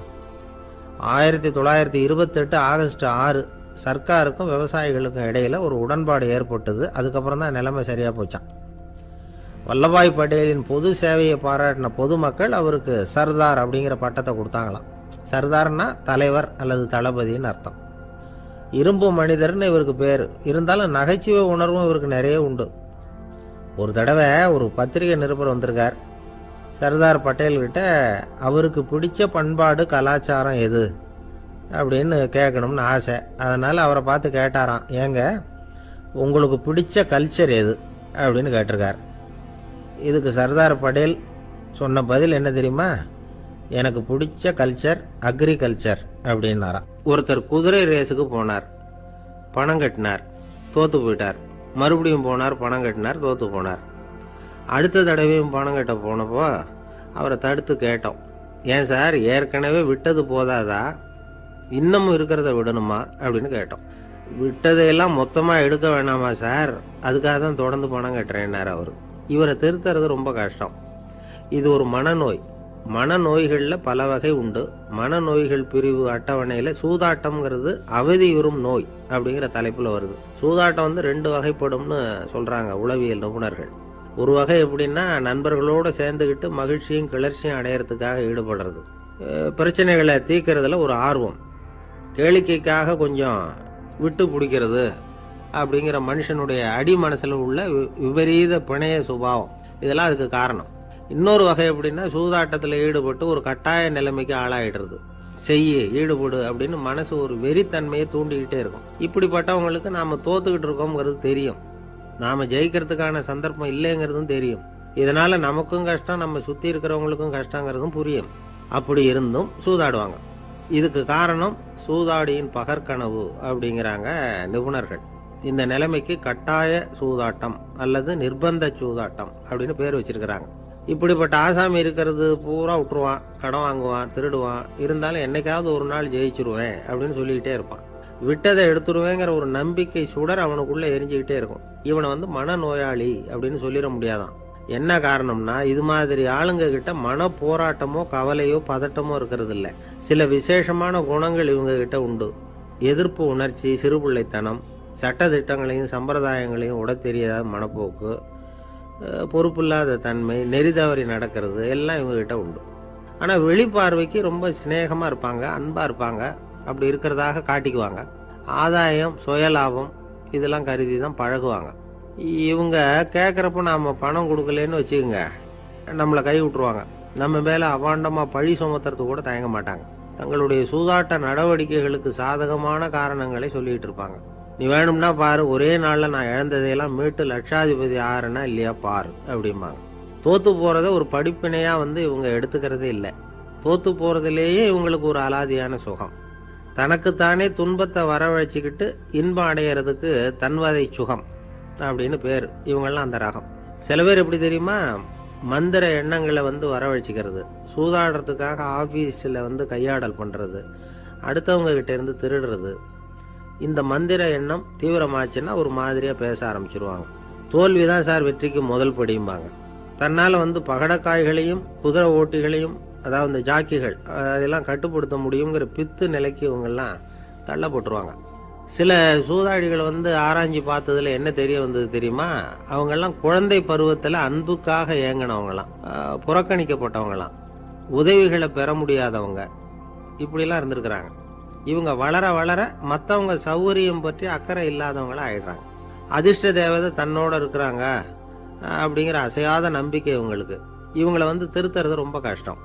அதனால் பந்தயம், சூதாட்டம் இது மாதிரியான விஷயங்களை விட்டு விலகியே இருக்கிறது தான் நமக்கு நல்லது. ஒரு ஆள் சொன்னான், என்னுடைய குதிரை வேகமாக ஓடுறதுக்கு என்ன வழி அப்படின்னு கால்நடை மருத்துவர்கிட்ட யோசனை கேட்டேன். அவர் ஒரு பாட்டில் நிறைய மாத்திரைகளை கொடுத்து தினம் 2 மாத்திரை வீதமாக கொடுக்க சொன்னார். நாள் 2 மாத்திரையை கொடுத்துட்டு அது மேலே ஏறி உட்கார்றதுக்கு போனேன். அவ்வளவுதான். அதுக்குள்ளே அது அம்பு மாதிரி பாஞ்சு ஓடி போச்சு. நான் இன்னும் உட்காரவே இல்லை, அதுக்குள்ளே பாஞ்சு ஓடி போச்சு அப்படின்னா. அடடா, அப்புறம் நீங்கள் என்ன பண்ணீங்க அப்படின்னு கேட்டாங்க. என்ன பண்ணுறது, மீதி மாத்திரை பூராவே நான் முழுங்கி விட்டு அதுக்கப்புறம் துரத்தி பிடிச்சி அது மேலே ஏறி உட்காந்தேன் அப்படின்னா அவன். துஷ்டரை கண்டால் தூர விலகு, இப்படி ஒரு பழமொழி உண்டு. எதுக்காக இப்படி சொல்லி வச்சாங்க? துஷ்டன் ஏதாவது தொந்தரவு கொடுப்பான், அதனால அவனை கண்டா பயந்துக்கிட்டு ஓடி ஒளிஞ்சிக்கோ அப்படின்னா இதுக்கு அர்த்தம் அப்படி இல்லை. ஒரு துஷ்டன் கிட்ட நெருங்கி போறோம்னு வச்சுக்கோங்க, அவன் நமக்கு கெடுதலான ஆலோசனைகள் எதையும் சொல்லலாம், அல்லது அவன் தீய உணர்வுகள் உள்ளவனா இருக்கலாம், அல்லது தீய செயல்கள் செய்யக்கூடியவனா இருக்கலாம், அல்லது தீய நட்புனால அவன் ஏற்கனவே கெட்டு போனவனா கூட இருக்கலாம். இப்படிப்பட்டவனை நெருங்கி போனா அவனோட பாதிப்பு நமக்கும் வந்துடும். அதனால விலகி போ அப்படின்னு சொல்றாங்க. இதையே கொஞ்சம் விவரமா இப்ப பார்ப்போமே. இப்ப இந்த துஷ்டர்களை 4 வகையா பிரிக்கிறாங்க. இந்த 4 வகைக்கும் உதாரணம் வேணும்னா வேற எங்கேயும் போக வேண்டியதில்லை, மகாபாரதத்தை பார்த்தாவே போதும். அதுல இந்த 4 வகையான தீயோரும் வர்றாங்க. முதல் வகைக்கு உதாரணம் சகுனி. இவன் மனசுல எப்பவும் தீய எண்ணங்கள் தான் நிறைஞ்சிருக்கும். கனவுல கூட தீய ஆலோசனைகள். யாராவது ஒருத்தர் நல்லபடியா வாழ்ந்தா அதை இவனால சகிச்சிக்க முடியாது. இப்படிப்பட்டவனோட நெருங்கிய தொடர்பு துரியோதனனுக்கு கிடைச்சது. துரியோதனன் எப்படின்னா, அவன் ஏற்கனவே தீய காரியங்கள் செய்யறதுக்கு தயங்காதவன். அப்படிப்பட்டவனுக்கு தீய போதனைகள் செய்யறதுக்கு சகுனி உதவுனான். இந்த 2 பேரோட சகவாசம் இன்னொருத்தனுக்கு கிடைச்சது. அவன் யாருன்னா துச்சாதனன். அவன் தீய நடத்தை உள்ளவன். இந்த 3 பேரும் ஒன்று சேர்ந்தா என்னத்துக்கு ஆகும்? உலகமே கெட்டு போடும்ல. இந்த 3 துஷ்டர்களோட நல்லவன் ஒருத்தன் சேர்ந்தான். அவன் தான் கர்ணன். கர்ணன் இயல்பாவே உத்தம குணம் உள்ளவன். அவன் நல்லவங்களோட சேராம இப்படிப்பட்ட கெட்டவங்க கிட்ட நட்பு வச்சுக்கிட்டான். அதனால அவனும் தீய செயல்களில் ஈடுபடுறது மாதிரி ஆயிடுது. துரியோதனனுடைய நண்பனா அவனுடைய ஆதரவுல வளர்ந்ததுனால அவனுக்கு துணையா இருக்க வேண்டி இருக்குது அப்படின்னா. நட்பு உரிமையினால உதவி புரிய வேண்டியது சரிதான், அது தப்புன்னு சொல்ல முடியாது. இருந்தாலும் தீய செயல்களுக்கு உதவி செய்யறது சரியில்லை. புத்தி பலம் புஜ பலம் எல்லாம் இருந்தா கூட தெய்வ பலம் இல்லைன்னா ஜெயிக்க முடியாது. கர்ணன் மகா வீரன். இருந்தாலும் கடைசியில் அவன் கதி என்னாச்சு? அவங்ககிட்ட எல்லா நல்ல குணங்களும் இருந்தது. இருந்தாலும் ஏன் இப்படி ஆச்சு? தீயவர்களுடைய சேர்க்கை தான் காரணம். அவங்களோட சேர்ந்ததுனால இவனையும் அப்படியே நினைக்க ஆரம்பிச்சுட்டாங்கல்ல. 4 வகை துஷ்டர்கள்ல இவனும் ஒரு வகை அப்படின்னு சொல்ல ஆரம்பிச்சிட்டாங்க. அதாவது தீய ஆலோசனைக்கு சகுனி, தீய உணர்வுகளுக்கு துரியோதனன், தீய செய்கைக்கு துச்சாதனன், தீய நட்புக்கு கர்ணன். இப்படி உதாரணமாயிட்டான். அதனாலதான் துஷ்டரை கண்டால் தூர விலகு அப்படின்னு சொன்னாங்க. அது புராண காலம். இப்பெல்லாம் நிலைமை கொஞ்சம் வேற விதமா இருக்குது. அன்னைக்கு ஒரு நாள் அப்படிதான் ஒரு காட்டு பாதையில யாரோ ஒருத்தர் அடிபட்டு கிடந்தார். யாரோ ஒரு துஷ்டன் அவனை அடிச்சு போட்டுட்டு போயிட்டான் போல இருக்கு. அந்த வழியா போன ஒருத்தர் பரிதாபப்பட்டு அவனை போய் தூக்குனார். ஆறுதல் சொன்னார். இதை பாருங்க, இந்த வழியா எப்பவும் தனியா வரக்கூடாது. ஏன்னா இங்க ஒரு ரவுடி இருந்துகிட்டு வர்றவங்க போறவங்களெல்லாம் வழிப்பறி பண்ணிட்டு இருக்கிறதா கேள்விப்பட்டிருக்கிறேன் அப்படின்னாராம். இனிமே அப்படி கேள்விப்பட மாட்டீங்க அப்படின்னு அந்த ஆளு. ஏன்னு கேட்டிருக்காரு இவர். அவன் சொல்லியிருக்கான், நான் தான் சார் அந்த ரவுடி. இந்த வழியா போனவங்க கிட்ட தகராறு பண்ணேன். அவங்க தான் என்ன இப்படி அடிச்சு போட்டு என்கிட்ட இருந்த பணத்தையெல்லாம் பிடிங்கிட்டு போட்டாங்க சார்.